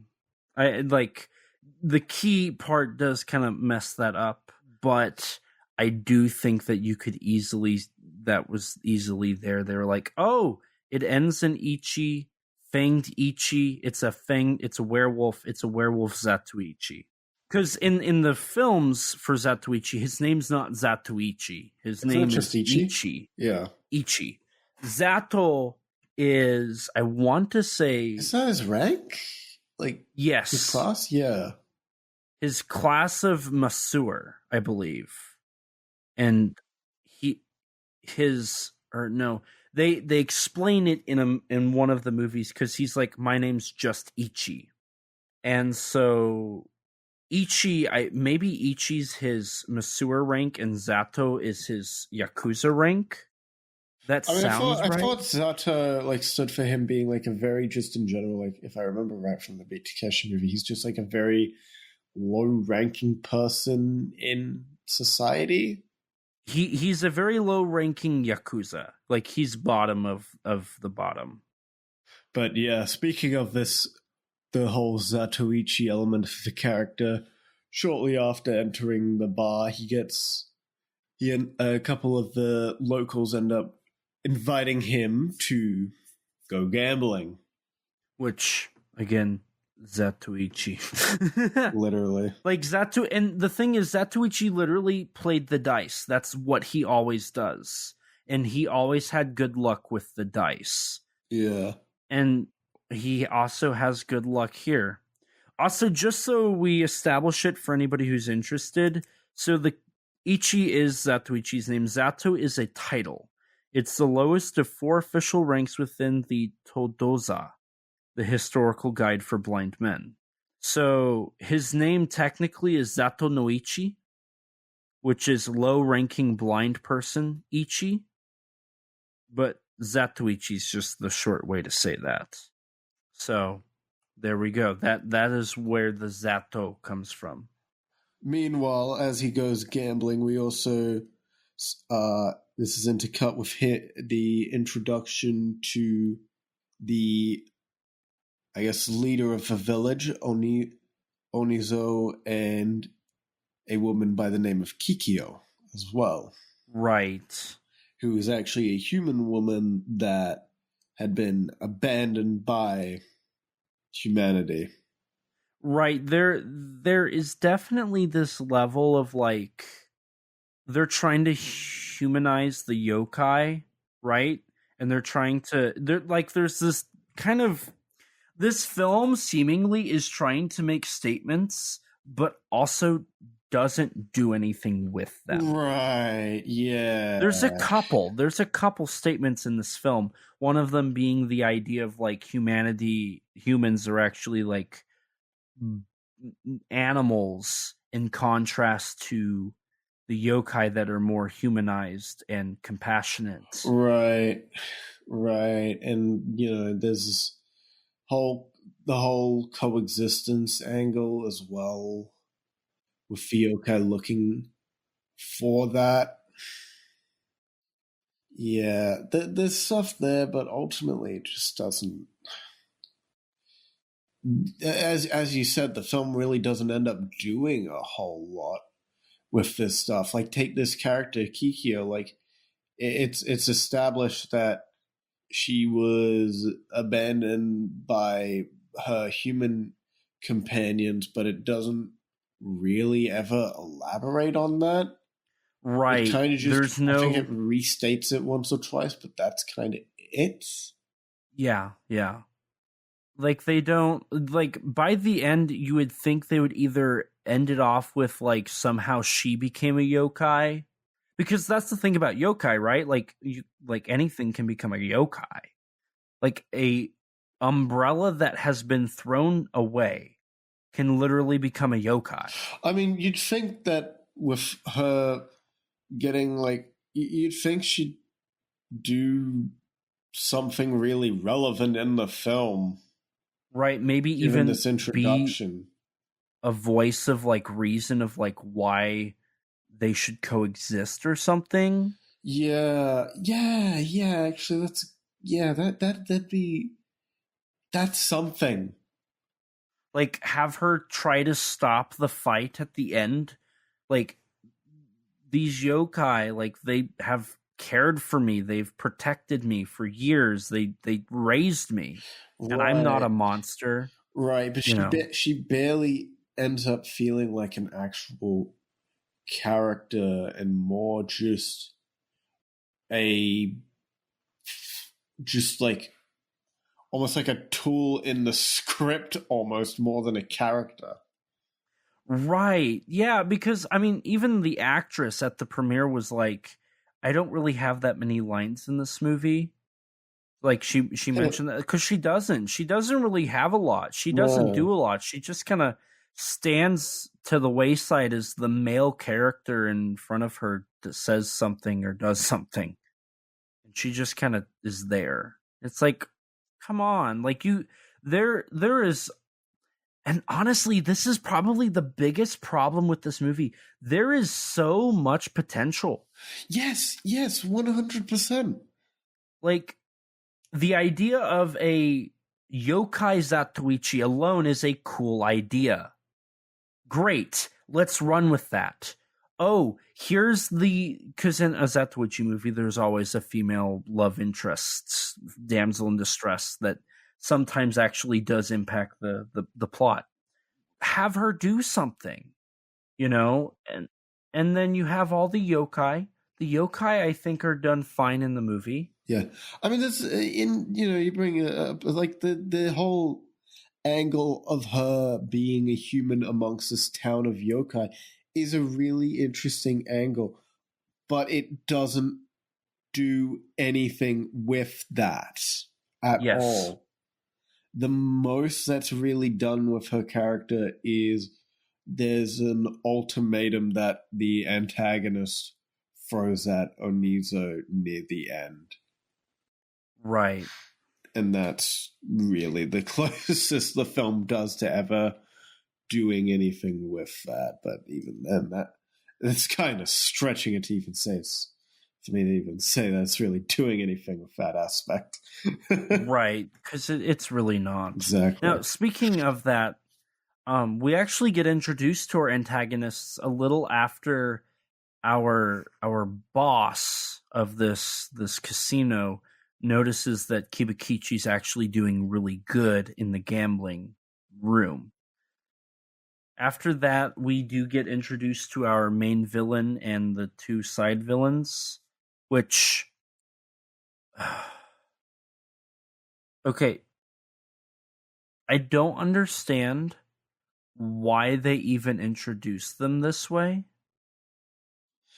Because there's a weird two in having the meeting, and then you just see a couple others later on in the scene.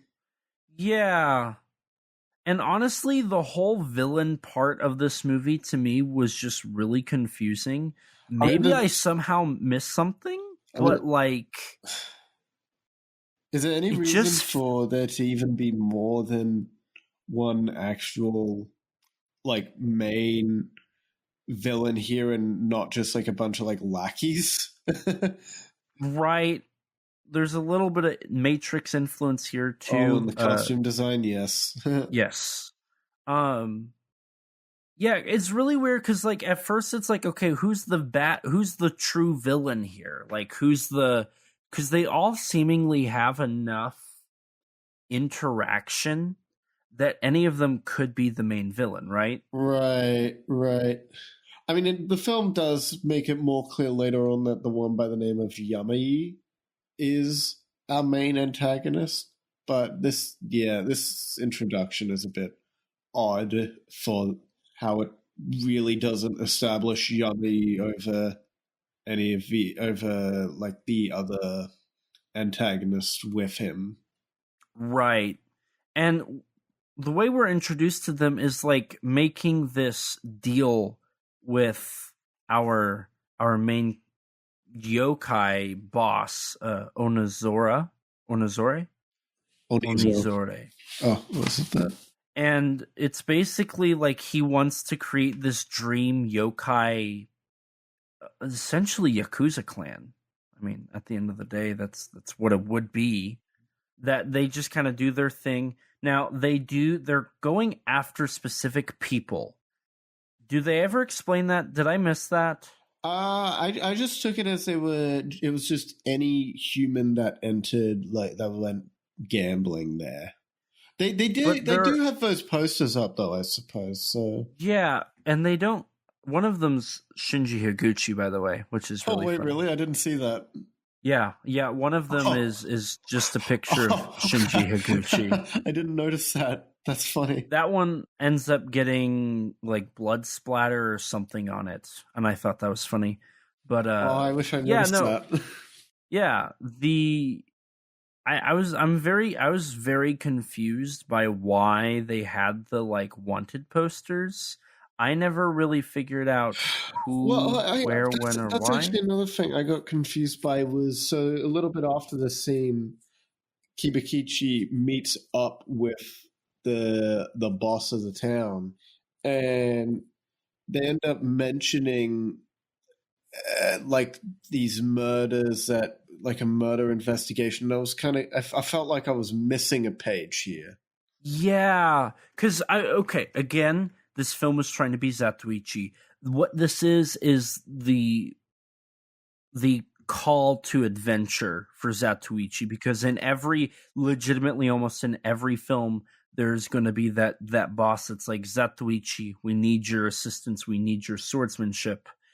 We'll pay you to stay here and just be our bodyguard. Right, but then we have another one of those later on when they're asking, when the other guys in the village are asking Kibakichi to stay in the village and help them with the kappas.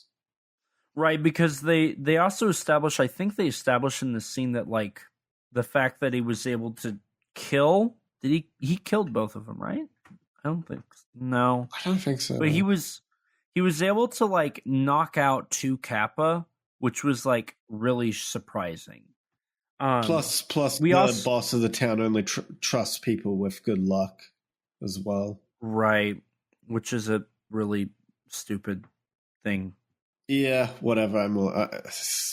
Honestly, there are people like that. I'm like, sure, maybe. It's like, whatever. Now, they do establish that Kibakichi's from Inugami Village, which is actually kind of cool because it goes back to the Inugami Tunnel and the Inugami family, which, if you've seen Takashi Shimizu's Howling Village, that is a spin on the Inugami story. Inugami are actually dog spirits that can possess people. Mm-hmm. And so that is what Kibakichi, they're saying they're alluding to the idea that he is a member of the Inugami family and he's a dog god or a dog spirit. And that's how he transforms into a werewolf-esque creature. And I do like that. I think that's a cool way to intertwine Japanese folklore with the Kibakichi character. Mm.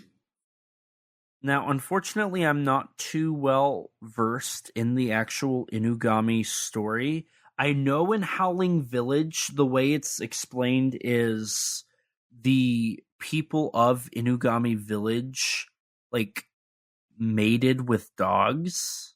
They, like, you know. My. Which created abominations of nature. And so they were dog people. Uh-huh. And so that's how Howling Village does that whole thing.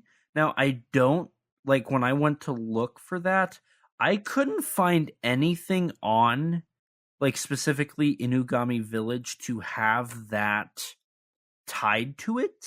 Uh-huh. It only talked about the Inugami family, and I think essentially it was like a Dahmer party situation where they went crazy and like chopped people up with axes or something. And the whole Inugami tunnel, which is like, if you go in there, you're going to die because it's haunted by the Inugami curse, which is you're going to get chopped up by axes. It's also supposedly a portal to the spirit realm, I think, if I remember correctly.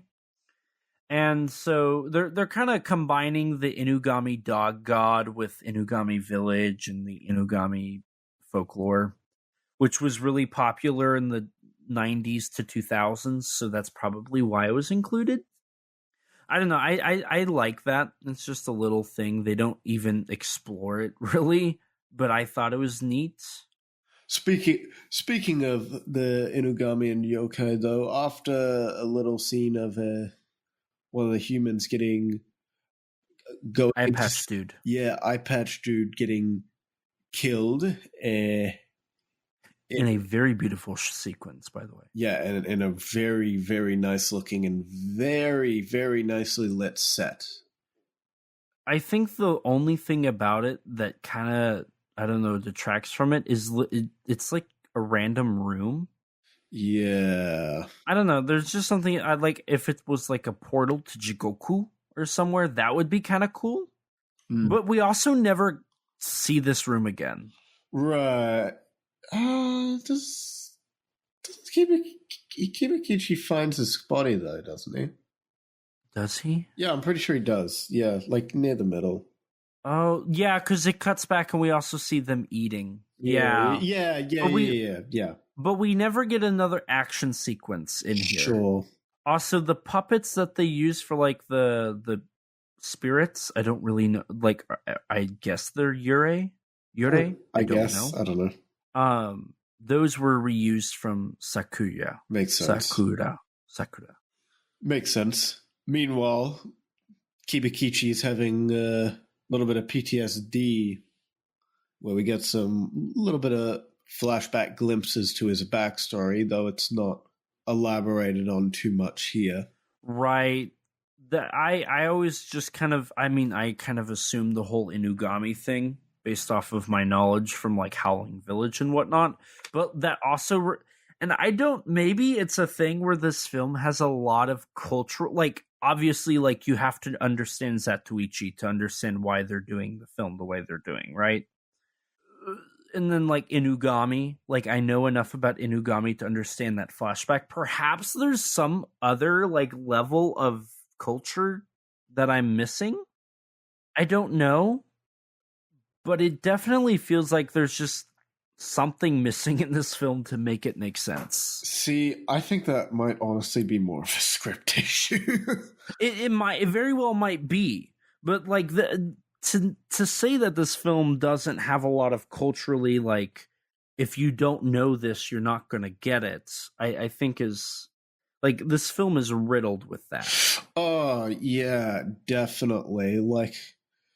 Like, yeah, no, 100%. Like, I did pick up a little on the Zatoichi influences, but having explained to me that, yeah, this was kind of a love letter to Dai Kyoto, it's like that makes it click so much more for why the film goes the way it does, in terms of that.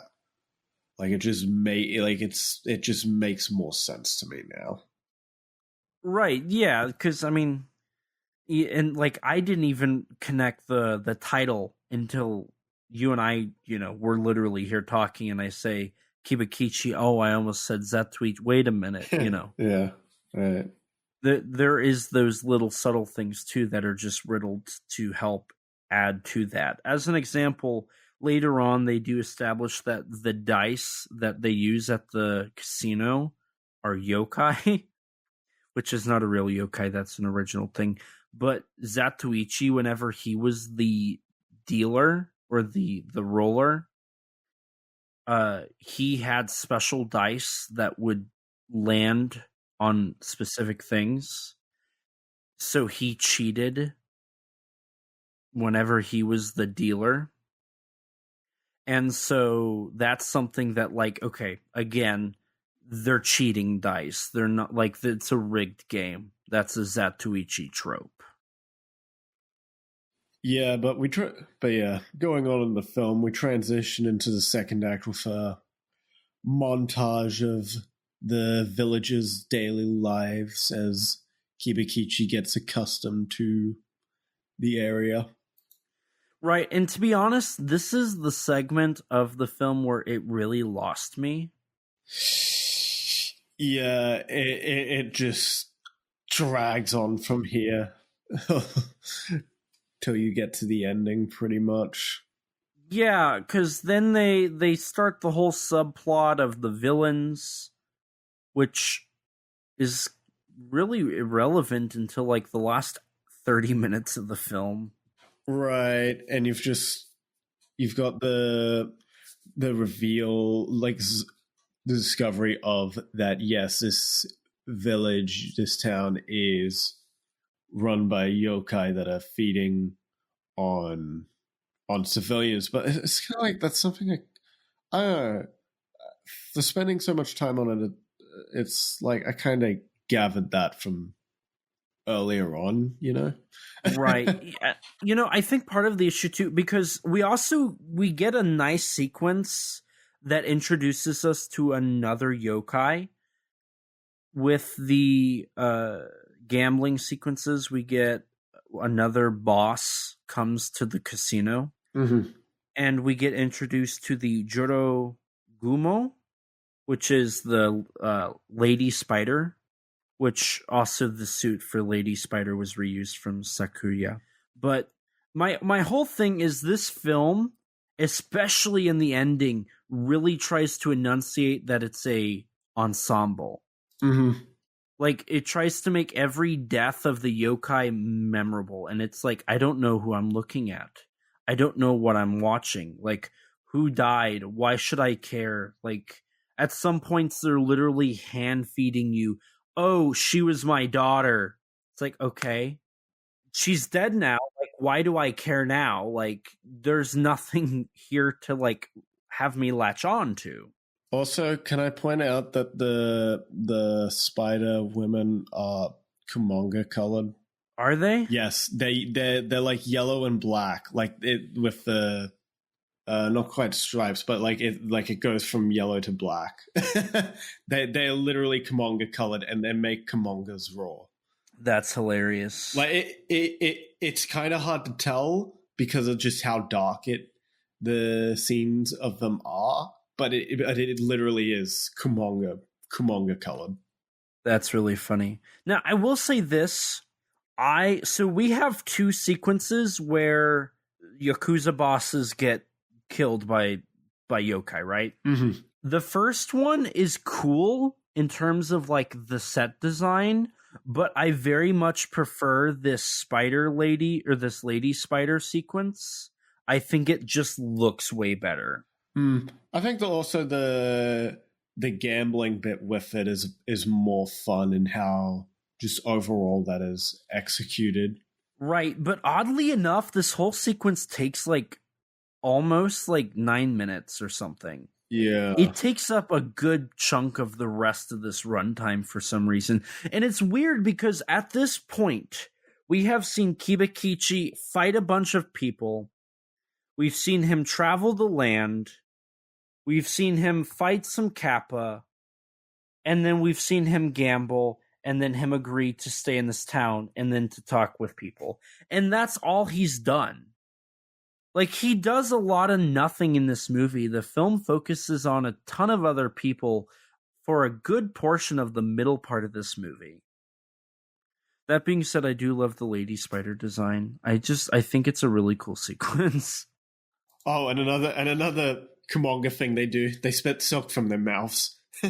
Now, that's actually from the yokai. So the Jorogumu is actually in the legend, it's a golden orb weaver spider.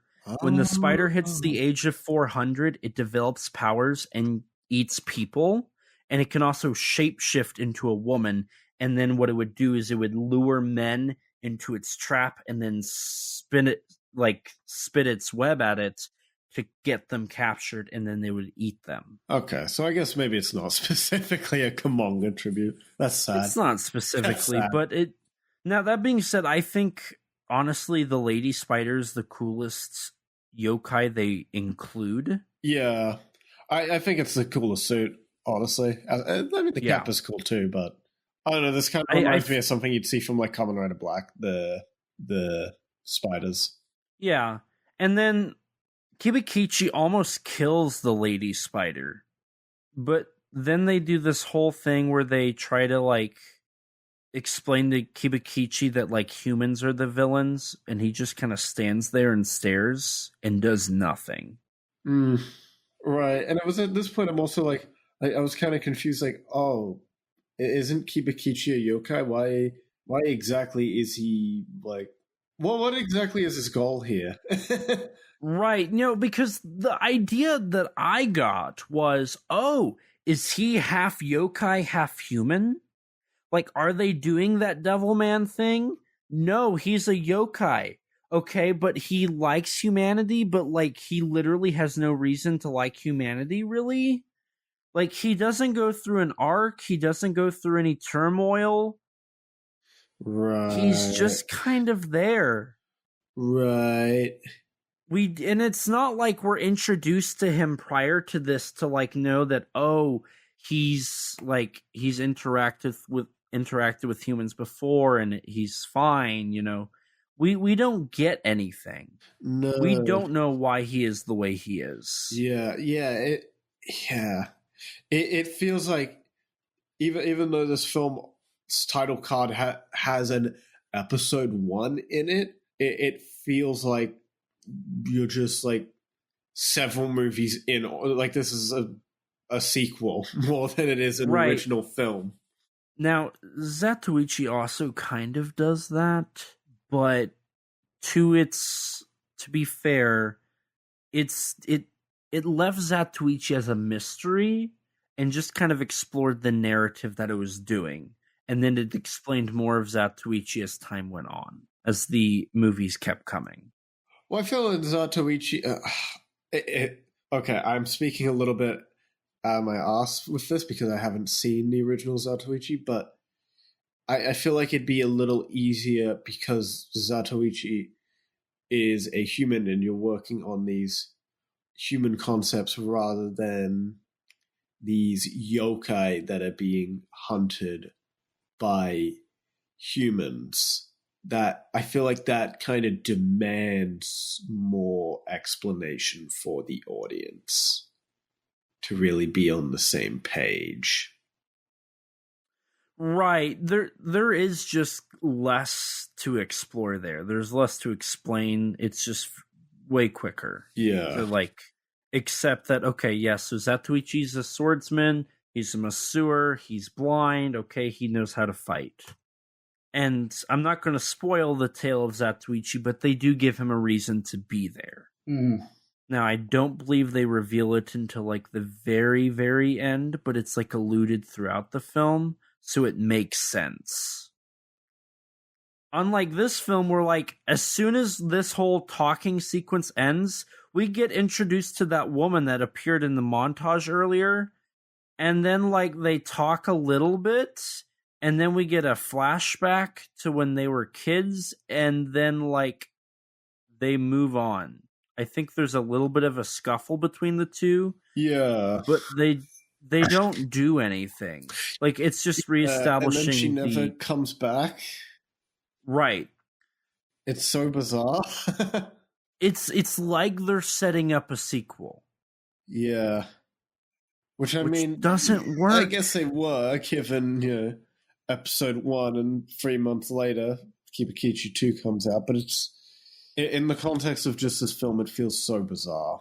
Right, and this, like, it's just adding to this runtime. Like, you can cut this segment out. You could possibly you could easily rewrite the eye patch guy to literally just get caught and get fed to the yokai and then move on. I mean, you could move this backstory to just, you can have this backstory be in the scene where Kibakichi, the scene earlier where he's having the dream about this stuff. Right. Just have that be this extended flashback. You don't need, what's her name, Anju, this character? Yes.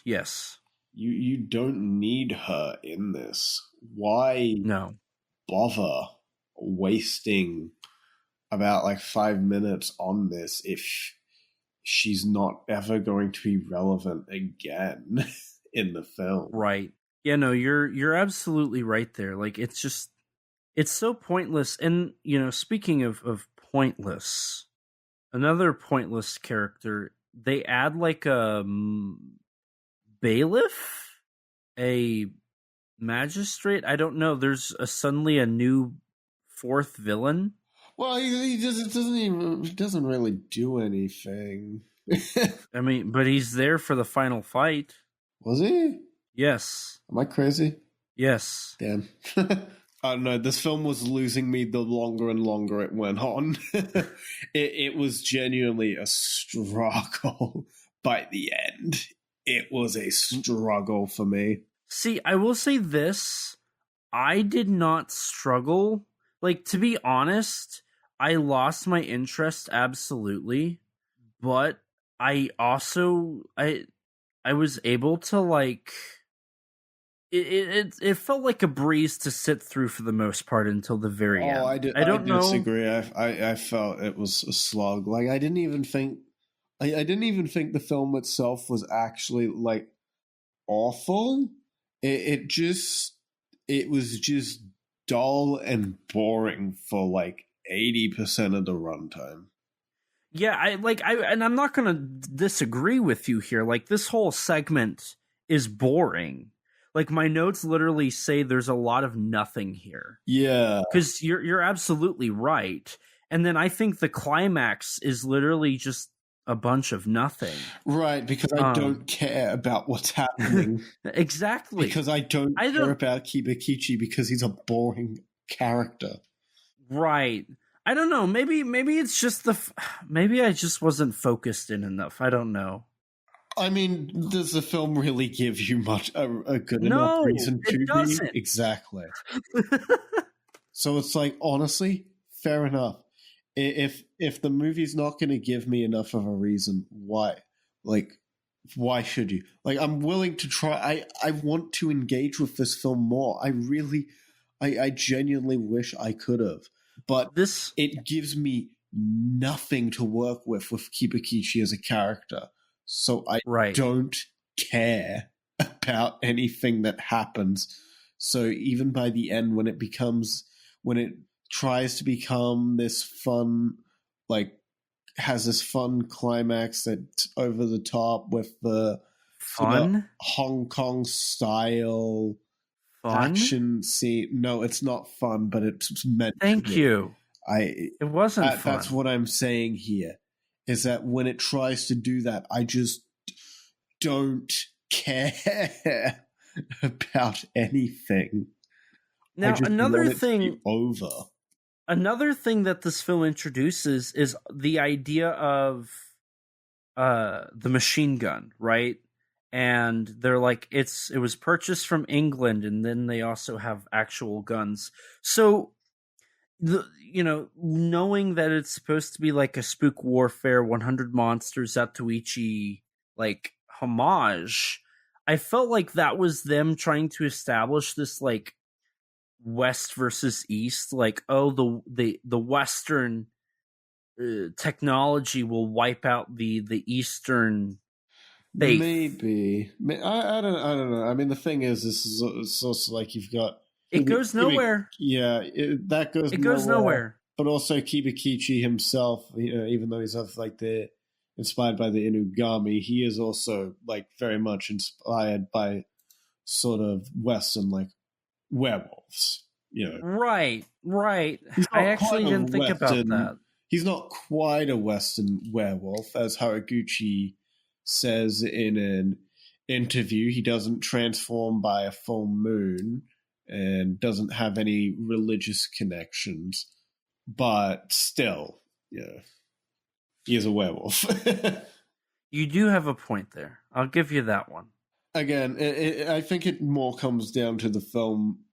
You could have those elements there. I don't know if necessarily like contrast between Western and Eastern, I guess, cultures. I don't know if that sort of clash is really intentional here, whereas I feel like there's definitely something there for yokai monster, for spook warfare. I feel like there's definitely something there. Whereas here, I'm kind of like, there's Western stuff in it, but I don't know if it's necessarily going towards an actual point or anything, or if it's just that influence because werewolves cool, the guns add tension, and the villains an upper hand, Right. It's also important to note that anytime that a gun was introduced in Zatoichi, it was like, oh, shoot. Like, this is bad because he can't see that they're pointing a gun at him. So, I don't know. Maybe that was part of it too. Now, we've really been dogging on this movie, but I do want to kind of... Pun clearly not intended. Man, you're so dumb you didn't pick up on your own joke. How sad. Okay. I do want to transition here into actually complimenting the film. So we get introduced to the two-faced woman, the lantern yokai specifically, they're called the Onibi, the Chochin Obake, which was a reused prop from the previous film, Sakuya. And then we also get an introduction to Hamadashi, or belly exposure, a cheerful and agreeable yokai, often like trying to find lonely people and to make them happy again, and then help people who are lost. We also get introduced to the Tenjo Name, the ceiling licker, a yokai that licks up dust on ceilings, often leaving behind like black stains in the ceiling. We do get our introduction to all of those yokai here in a celebration sequence. Yeah, and they all look pretty cool, I'd say. And this sequence was specifically inspired from the yokai parades at the end of all 3 Daiei films. Makes sense. He even had them dance and fade out because he said, Haraguchi said, like, that's how you do the yokai is they disappear, they fade out as they're dancing. Uh-huh. This is the best sequence in the movie just because of, I think, the obvious, like, influences here. It works out pretty well. Yeah. So this was my favorite thing. But then, so we're about 55 minutes into the film, I believe, at this rate. And they start changing gears again. Because now we, like, completely drop the Kibakichi stuff for, I believe, doesn't it? Kibakichi he, like, leaves after this. Well, he ends up confronting the gambler lady about God, I'm trying to Isn't it about the cheating? Yeah, about the cheating. And he confronts Onizo about, like, the secrets behind the actual town. Which would have been more interesting if, like, Kibakichi had been clearly looking. Right. Yeah. Because that's something, too, is, like, in Zatoichi films, like, that Zatoichi learns stuff because he goes snooping. Mm-hmm. And plays both sides of the field to get the full story. Kibakichi does nothing. Literally nothing this whole movie. He never actually interacts with the villains until he kills them. Right. Which, speaking of the villains, we get after Kibakichi leaves, the villains just so happen to show up, right? Yeah, we get a little before that, we get a scene of the Yamai being promoted to, like, a lord or something, something like that, of a leader of a clan. That was what it was. That's right. I totally forgot. As he was supposed to, as when he was going to become leader, he promised the Onizo that the yokai would get a place in the world. But following this is when his betrayal of them ends up happening. Which doesn't really impact. Like, it doesn't leave an impact. No. I mean, yeah, again, because you don't have reason to care. Right. And then they invade. Right. And then they invade and start killing all the yokai. Yeah, it's very sad or something, I think. It's not. Are we just desensitized? No, this movie just sucks. Well, I am desensitized, but yeah, it's fine. I wouldn't say it sucks, but I was really bored at this point. This is where the movie starts to, like, drop in quality because, like, the yokai, like, death sequences go on for, like, a solid, like, 7 or 8 minutes. Everything just goes on a solid minute or so too long in this movie. Right. And then, like, eventually Kibakichi hears that, like, there's some problems and he comes back.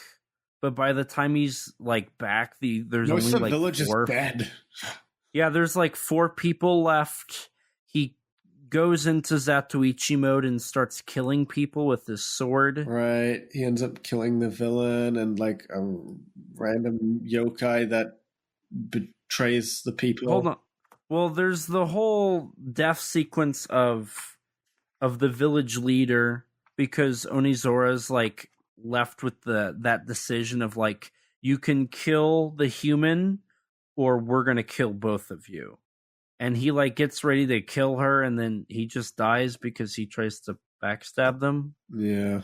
It's really anticlimactic. There's supposed to be some sort of emotional weight for every death of the yokai. Like, they make them drawn out and like, really trying to make them meaningful. But it also just... It rings hollow. It does. Also, did you notice some really awkward edits? I was noticing some awkward edits. I noticed some throughout, I think. Things just felt awkward at times. Yeah, awkward was actually the word I wrote down. There's some awkward editing because there's like weird moments. Like I remember there's like a close up once of the human girl like turning to look at the human boy, and it's very obvious that like she's not even remotely in the scene that we just saw them in, and she's like awkwardly just kind of turning and smiling. It's like, what am I looking at? I don't care. And then Kibakichi eventually shows up, like, in the last few moments, only to get angry, and then we get kind of like a Wolfman, American Werewolf in London kind of transformation sequence. Oh, yeah, it looks a lot like that one. It looks a lot like that. And then he just goes ham on everybody. And he has Gyra sound effects. Yeah. Which the transformations, I mean, the transformation looks good. Yeah, I mean, it's not the best transformation I've seen for something like this. It's not the worst. It is what it is. I thought it looked really good. Also, I think when he transforms, the main theme comes back and then just doesn't go away. Like the music editing in this movie sucks. Yeah, because like the main theme comes out like 4 times. And each time it just does not fit. Now, like you mentioned earlier, the yokai, which is the Hitosume Kozo, which we've brought up before in previous yokai films, so I won't be addressing that one directly again. That one reveals itself and is like, oh, I changed sides. Yeah. And then screw you, fights. bro. Yeah. During all of this, we do get some Titanosaurus roars, which is really out of place. And King Kong. King Caesar too, I think, right? Well, yeah, King Caesar uses Kong's roars. That's right. There's also a very funny moment where there's just a completely mistimed stunt as well. Oh, yeah. Like, Kibakichi, like, slashes a guy, and, like, a whole second passes by before he actually, like, the wires throw him. Where he does like a little where he like spins. Also, it was around this point where I started. I had the same reaction I did to Godzilla Kong: The New Empire. I was just like, I'm watching noise. Oh, I'm literally just watching noise. This was just white noise. This entire ending.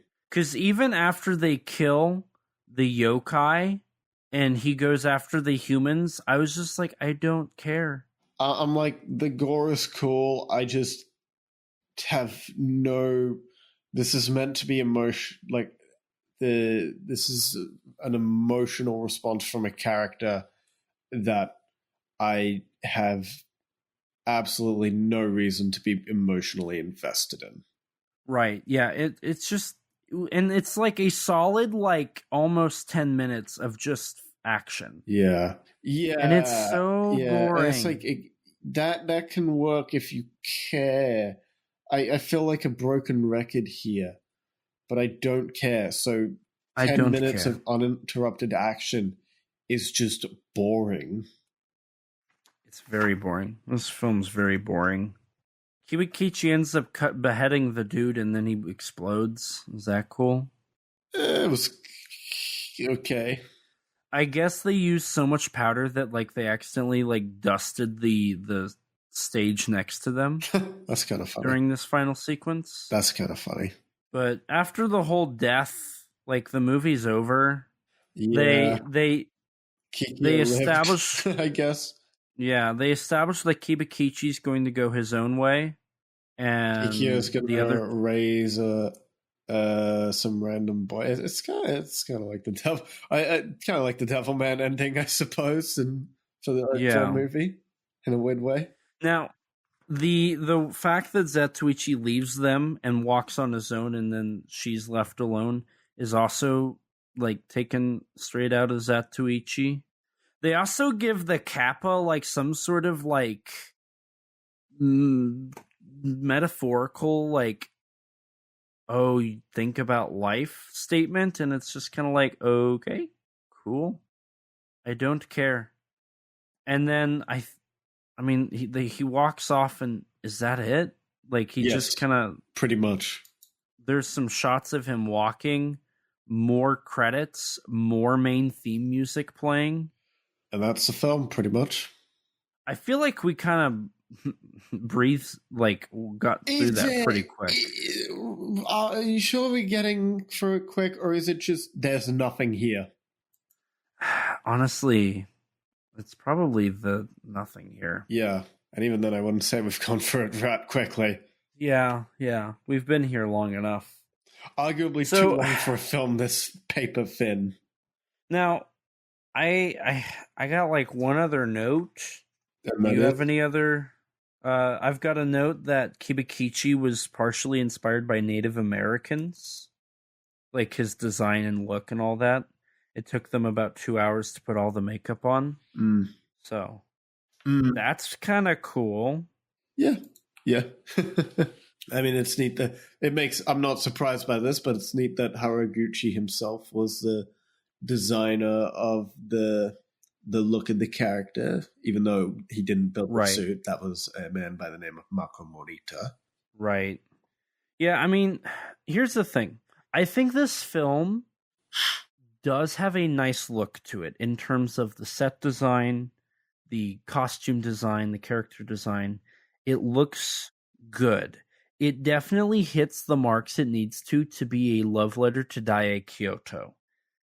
But there's a little too little and a little too much, and like there's too much action at the end. There's too little everything else in the entirety of the film to keep me remotely interested.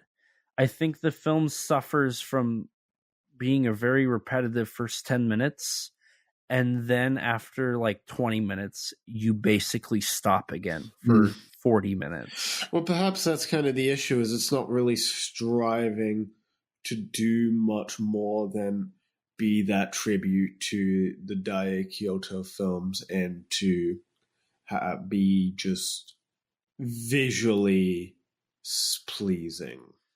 That's actually a good way to look at it. I said earlier that it's a good example of fan service, but perhaps at the end of the day, this just kind of goes to show that fan service is not the way to go.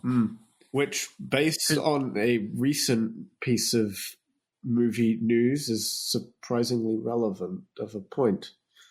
Do you want to dive into that just a little bit here? There was recent news that film studios are assembling like fan focus groups in order to avoid backlash for like movie franchises and stuff.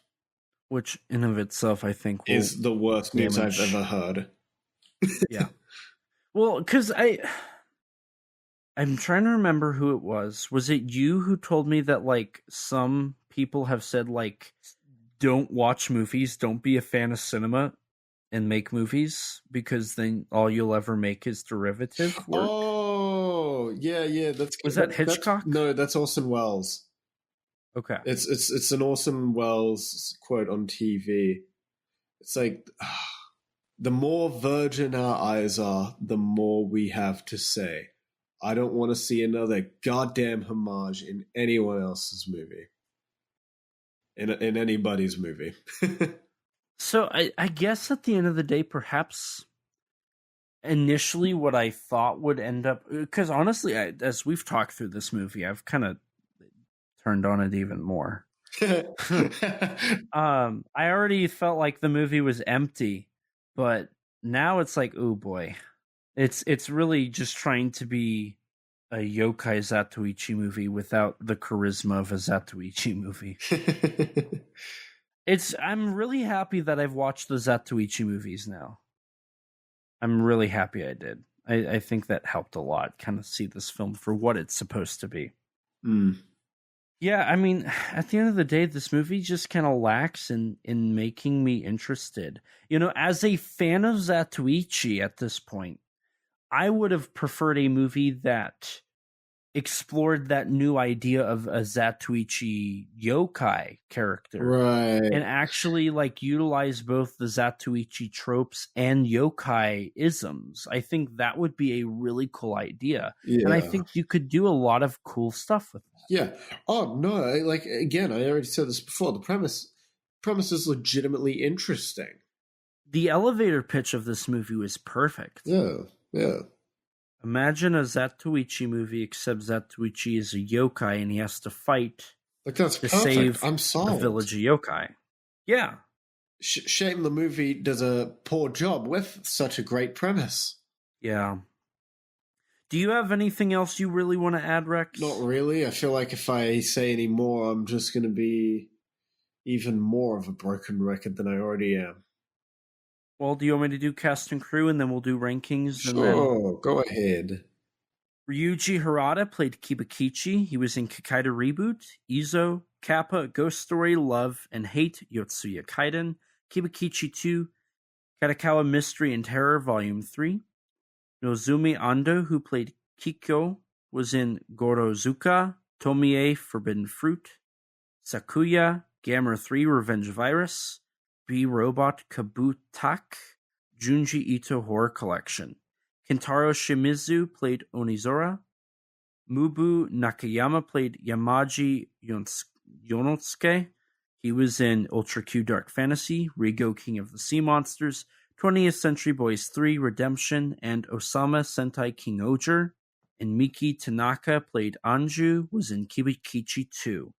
As for your crew, Kenji Kawai, your composer, worked on Kamen Rider Outsiders, Kekko Kamen, Stray Dog, Mika Droid Robokill Underneath Disco Club Layla, Ring 2, Sakuya, Avalon, The Princess Blade, Dark Water, Kibakichi 2, Premonition, Ultraman Nexus, Reincarnation, Kaidan, Death Note, The Last Name, Death Note L, Change the World, Assault Girls, Gantz, Ultraman Zero, The Revenge of Belial, Gantz Perfect Answer, Tormented 3D, Unofficial Sentai Akiba Ranger, Sadako 3D 2, Garm Wars The Last Druid, Gamera 2015, Kamen Rider Build plus its 2 movies, Ultraman Jeed and its movie, and the Ultraman Rube movie.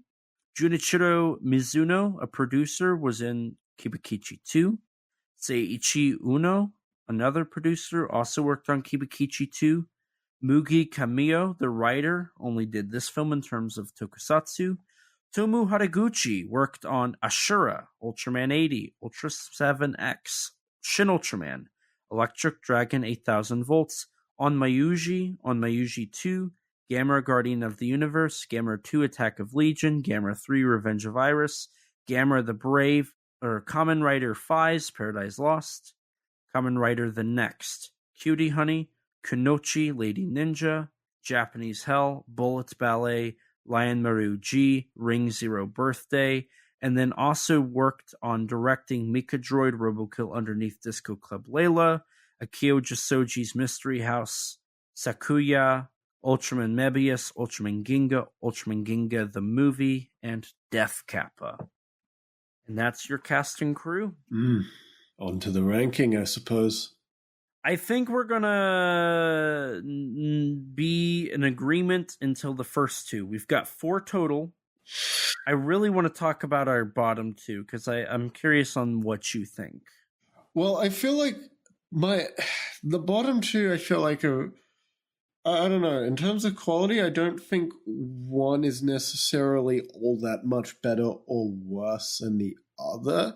Really? But in saying that, I feel like I didn't think this like initially after watching this film, but upon like reflecting now, based on like my recollection of watching it, I feel like, and this is going to spoil my number 4, Kibakichi, I was just so bored watching it, man. I was Really? so bored. Really? Yes. Well, at my number 4, I have Red Tears. Red Tears at least had semblance of characters. My thing with Red Tears is, like, that movie is just so forgettable for me that, like, at the end of the day, that movie doesn't provide anything to me that's like remotely memorable. Kibakichi at least has really cool suits. See, I designs. can at least remember that the main character was an incel. I don't really like that, but I can remember that. You know, there was a character. There was an attempt at a character here.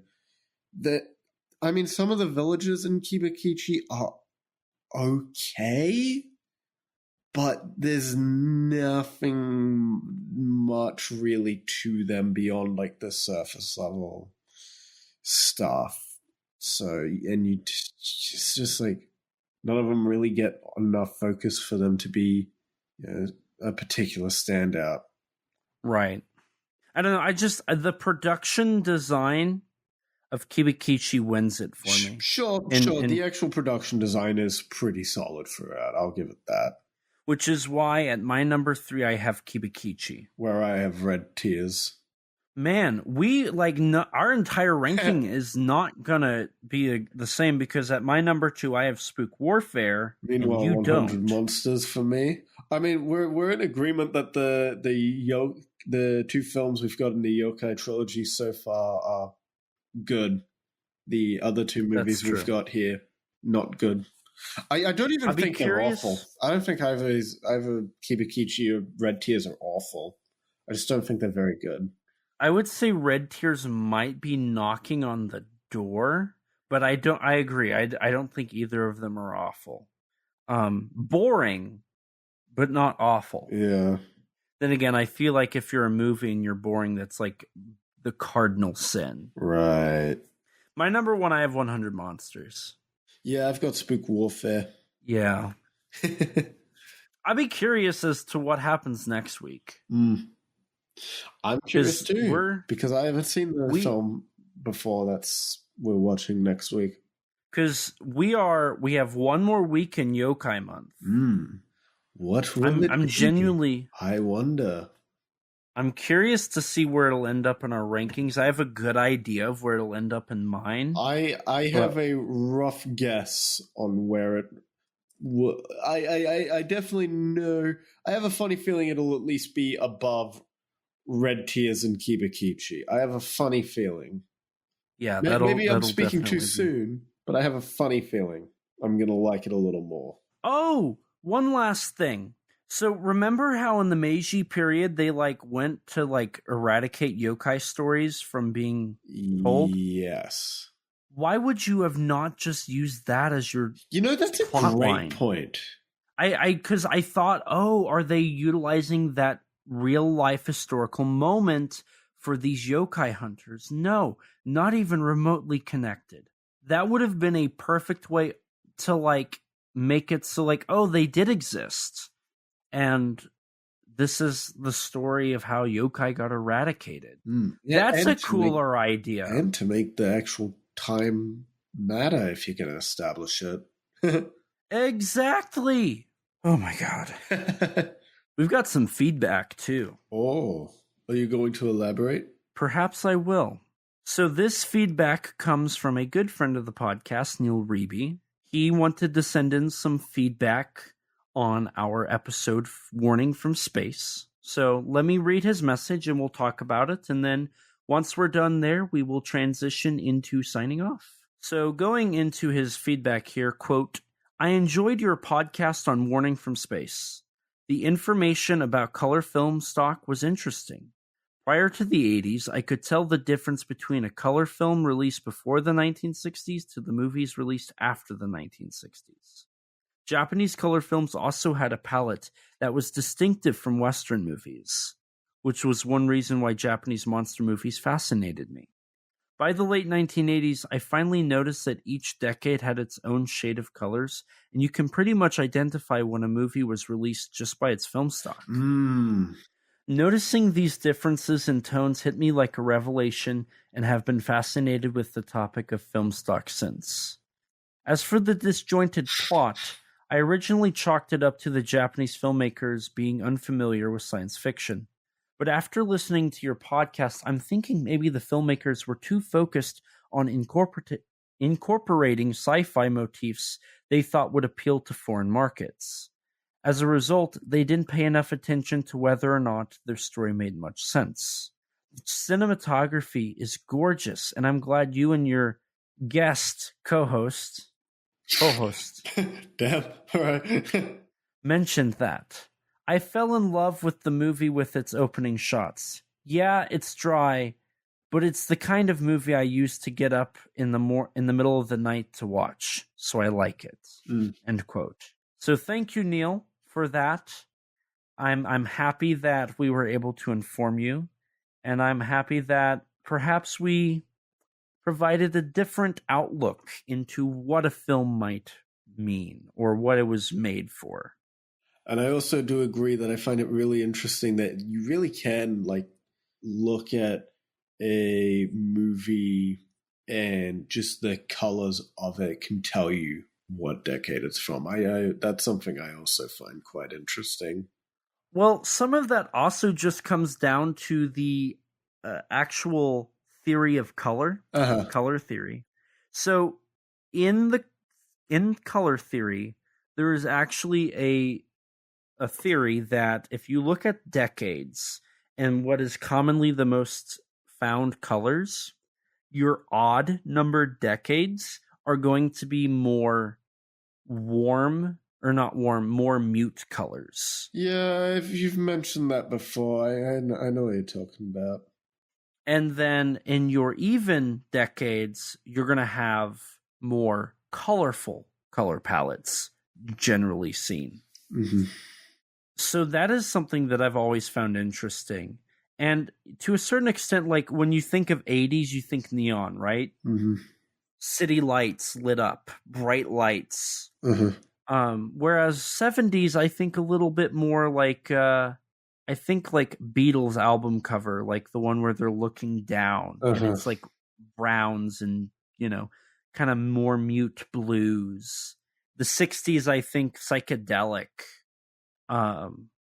hippie kind of culture, greens and whatnot, kind of more lively colors. So, that's definitely something that's just kind of a common thing. And you definitely see those in your films as well. Godzilla Kong the New Empire is way more colorful than 2014. 10 years apart, different decades, you can see the color palette changing. And so that's something that I think is really interesting. And so, yeah, I love how film stock can kind of help you date a film, but also there are instances where it's like, wait a minute, like this doesn't look like Spook Warfare. Like that doesn't look like a 60s movie. It looks like an 80s movie, And so those moments where like a film kind of transcends its decade with its colors and whatnot, it suddenly becomes more cool to me.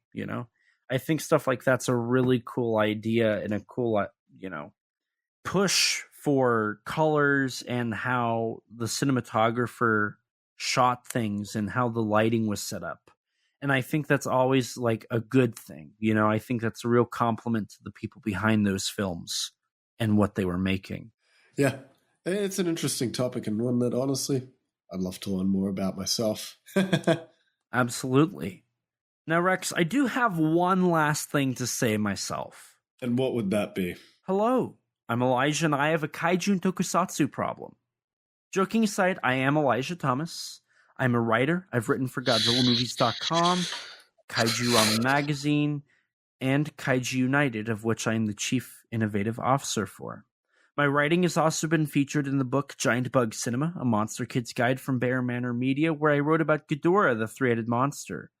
I've also had the privilege to work with my good friends at Giant Monster BS on their most recent season of their show, Season 2, where I provide information for their intros and outros.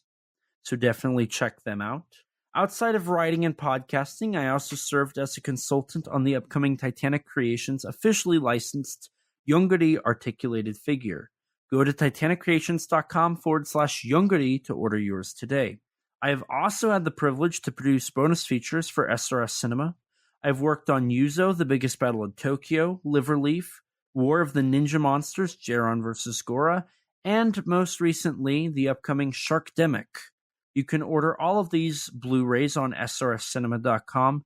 Yuzo and Liverleaf do have DVDs. I think Yuzo's is out, Liverleaf's is almost out. I'm also a filmmaker and YouTuber. You can check out my stuff on my YouTube channel, ET13 Productions, where you can see some of my short films and my old YouTube videos, along with a playlist that features all of my appearances on YouTube. I do plan on getting new videos out soon, so definitely check that out. You can also check out my action figure photography on my Instagram at ET13_productions and my X, the artist formerly known as Twitter. Thanks, Danny, at the same handle. Now, Rex, where can people find you at? Well, dear listeners, you can find me on YouTube at Rexino, on Twitter at Rex_Xenomorph, and on Instagram, Rex_Xeno. And if you want to check out some of my writing, go take a look at the Tokusatsu Network. And as for the podcast, don't forget to rate us on iTunes. That boosts our ratings and helps us get recommended to more people just like you. If you don't have an Apple device, which I don't blame you, that's a lie. That's a lie. I'm reading this off of a MacBook. You can rate us on Spotify now. To stay up to date with all things Kaiju Conversation related, head over to www.kaijuconversation.com to find all of our episodes, social media, news, and updates. Follow us on Twitter at KAIJU_CONVERS. If you don't have Twitter, you can follow us on Instagram or like us on Facebook. If you're like me before podcasting and you don't have any social media, lucky you. You can email us at kaijuconversation@gmail.com, all lowercase, all one word, you know the drill. And as always, we'll read your reviews on air for everyone to hear. We also have a Teespring store. Eventually we'll have original artwork on there, but until then you can sport our awesome logo on a t-shirt or maybe even a coffee mug. If you'd like to chat with us, check out our Discord server full of others that have similar interests to you. Most recently, in our General 1 chat, there was a discussion about the thoughts of possibly purchasing a VCR player. It's a great community full of great people. Don't forget to subscribe to your YouTube. Oh my god. Don't forget to subscribe to our YouTube channel and hit the bell so you can be notified anytime we upload to the channel. We sometimes post exclusives to the channel like bloopers for episodes or minisodes talking about news or other subjects.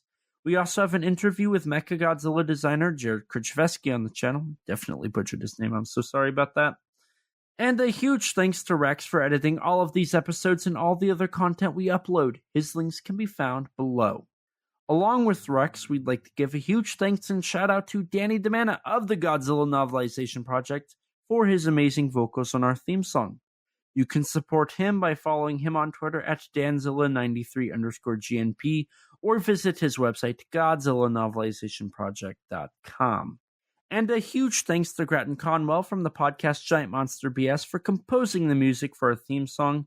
You can support him by following the podcast on Twitter at Giant Monster BS or on any podcast platform under the name Giant Monster BS. And with that, we're going to wrap things up here. So thank you guys so much for listening.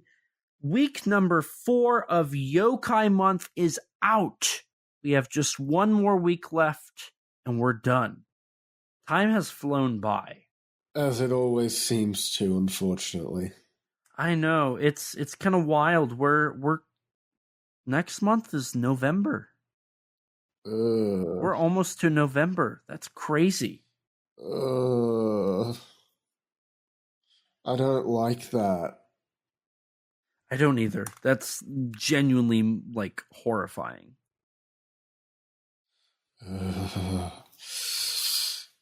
Let's move on so I don't have to think about that. Well, we're also almost at 110 episodes, too.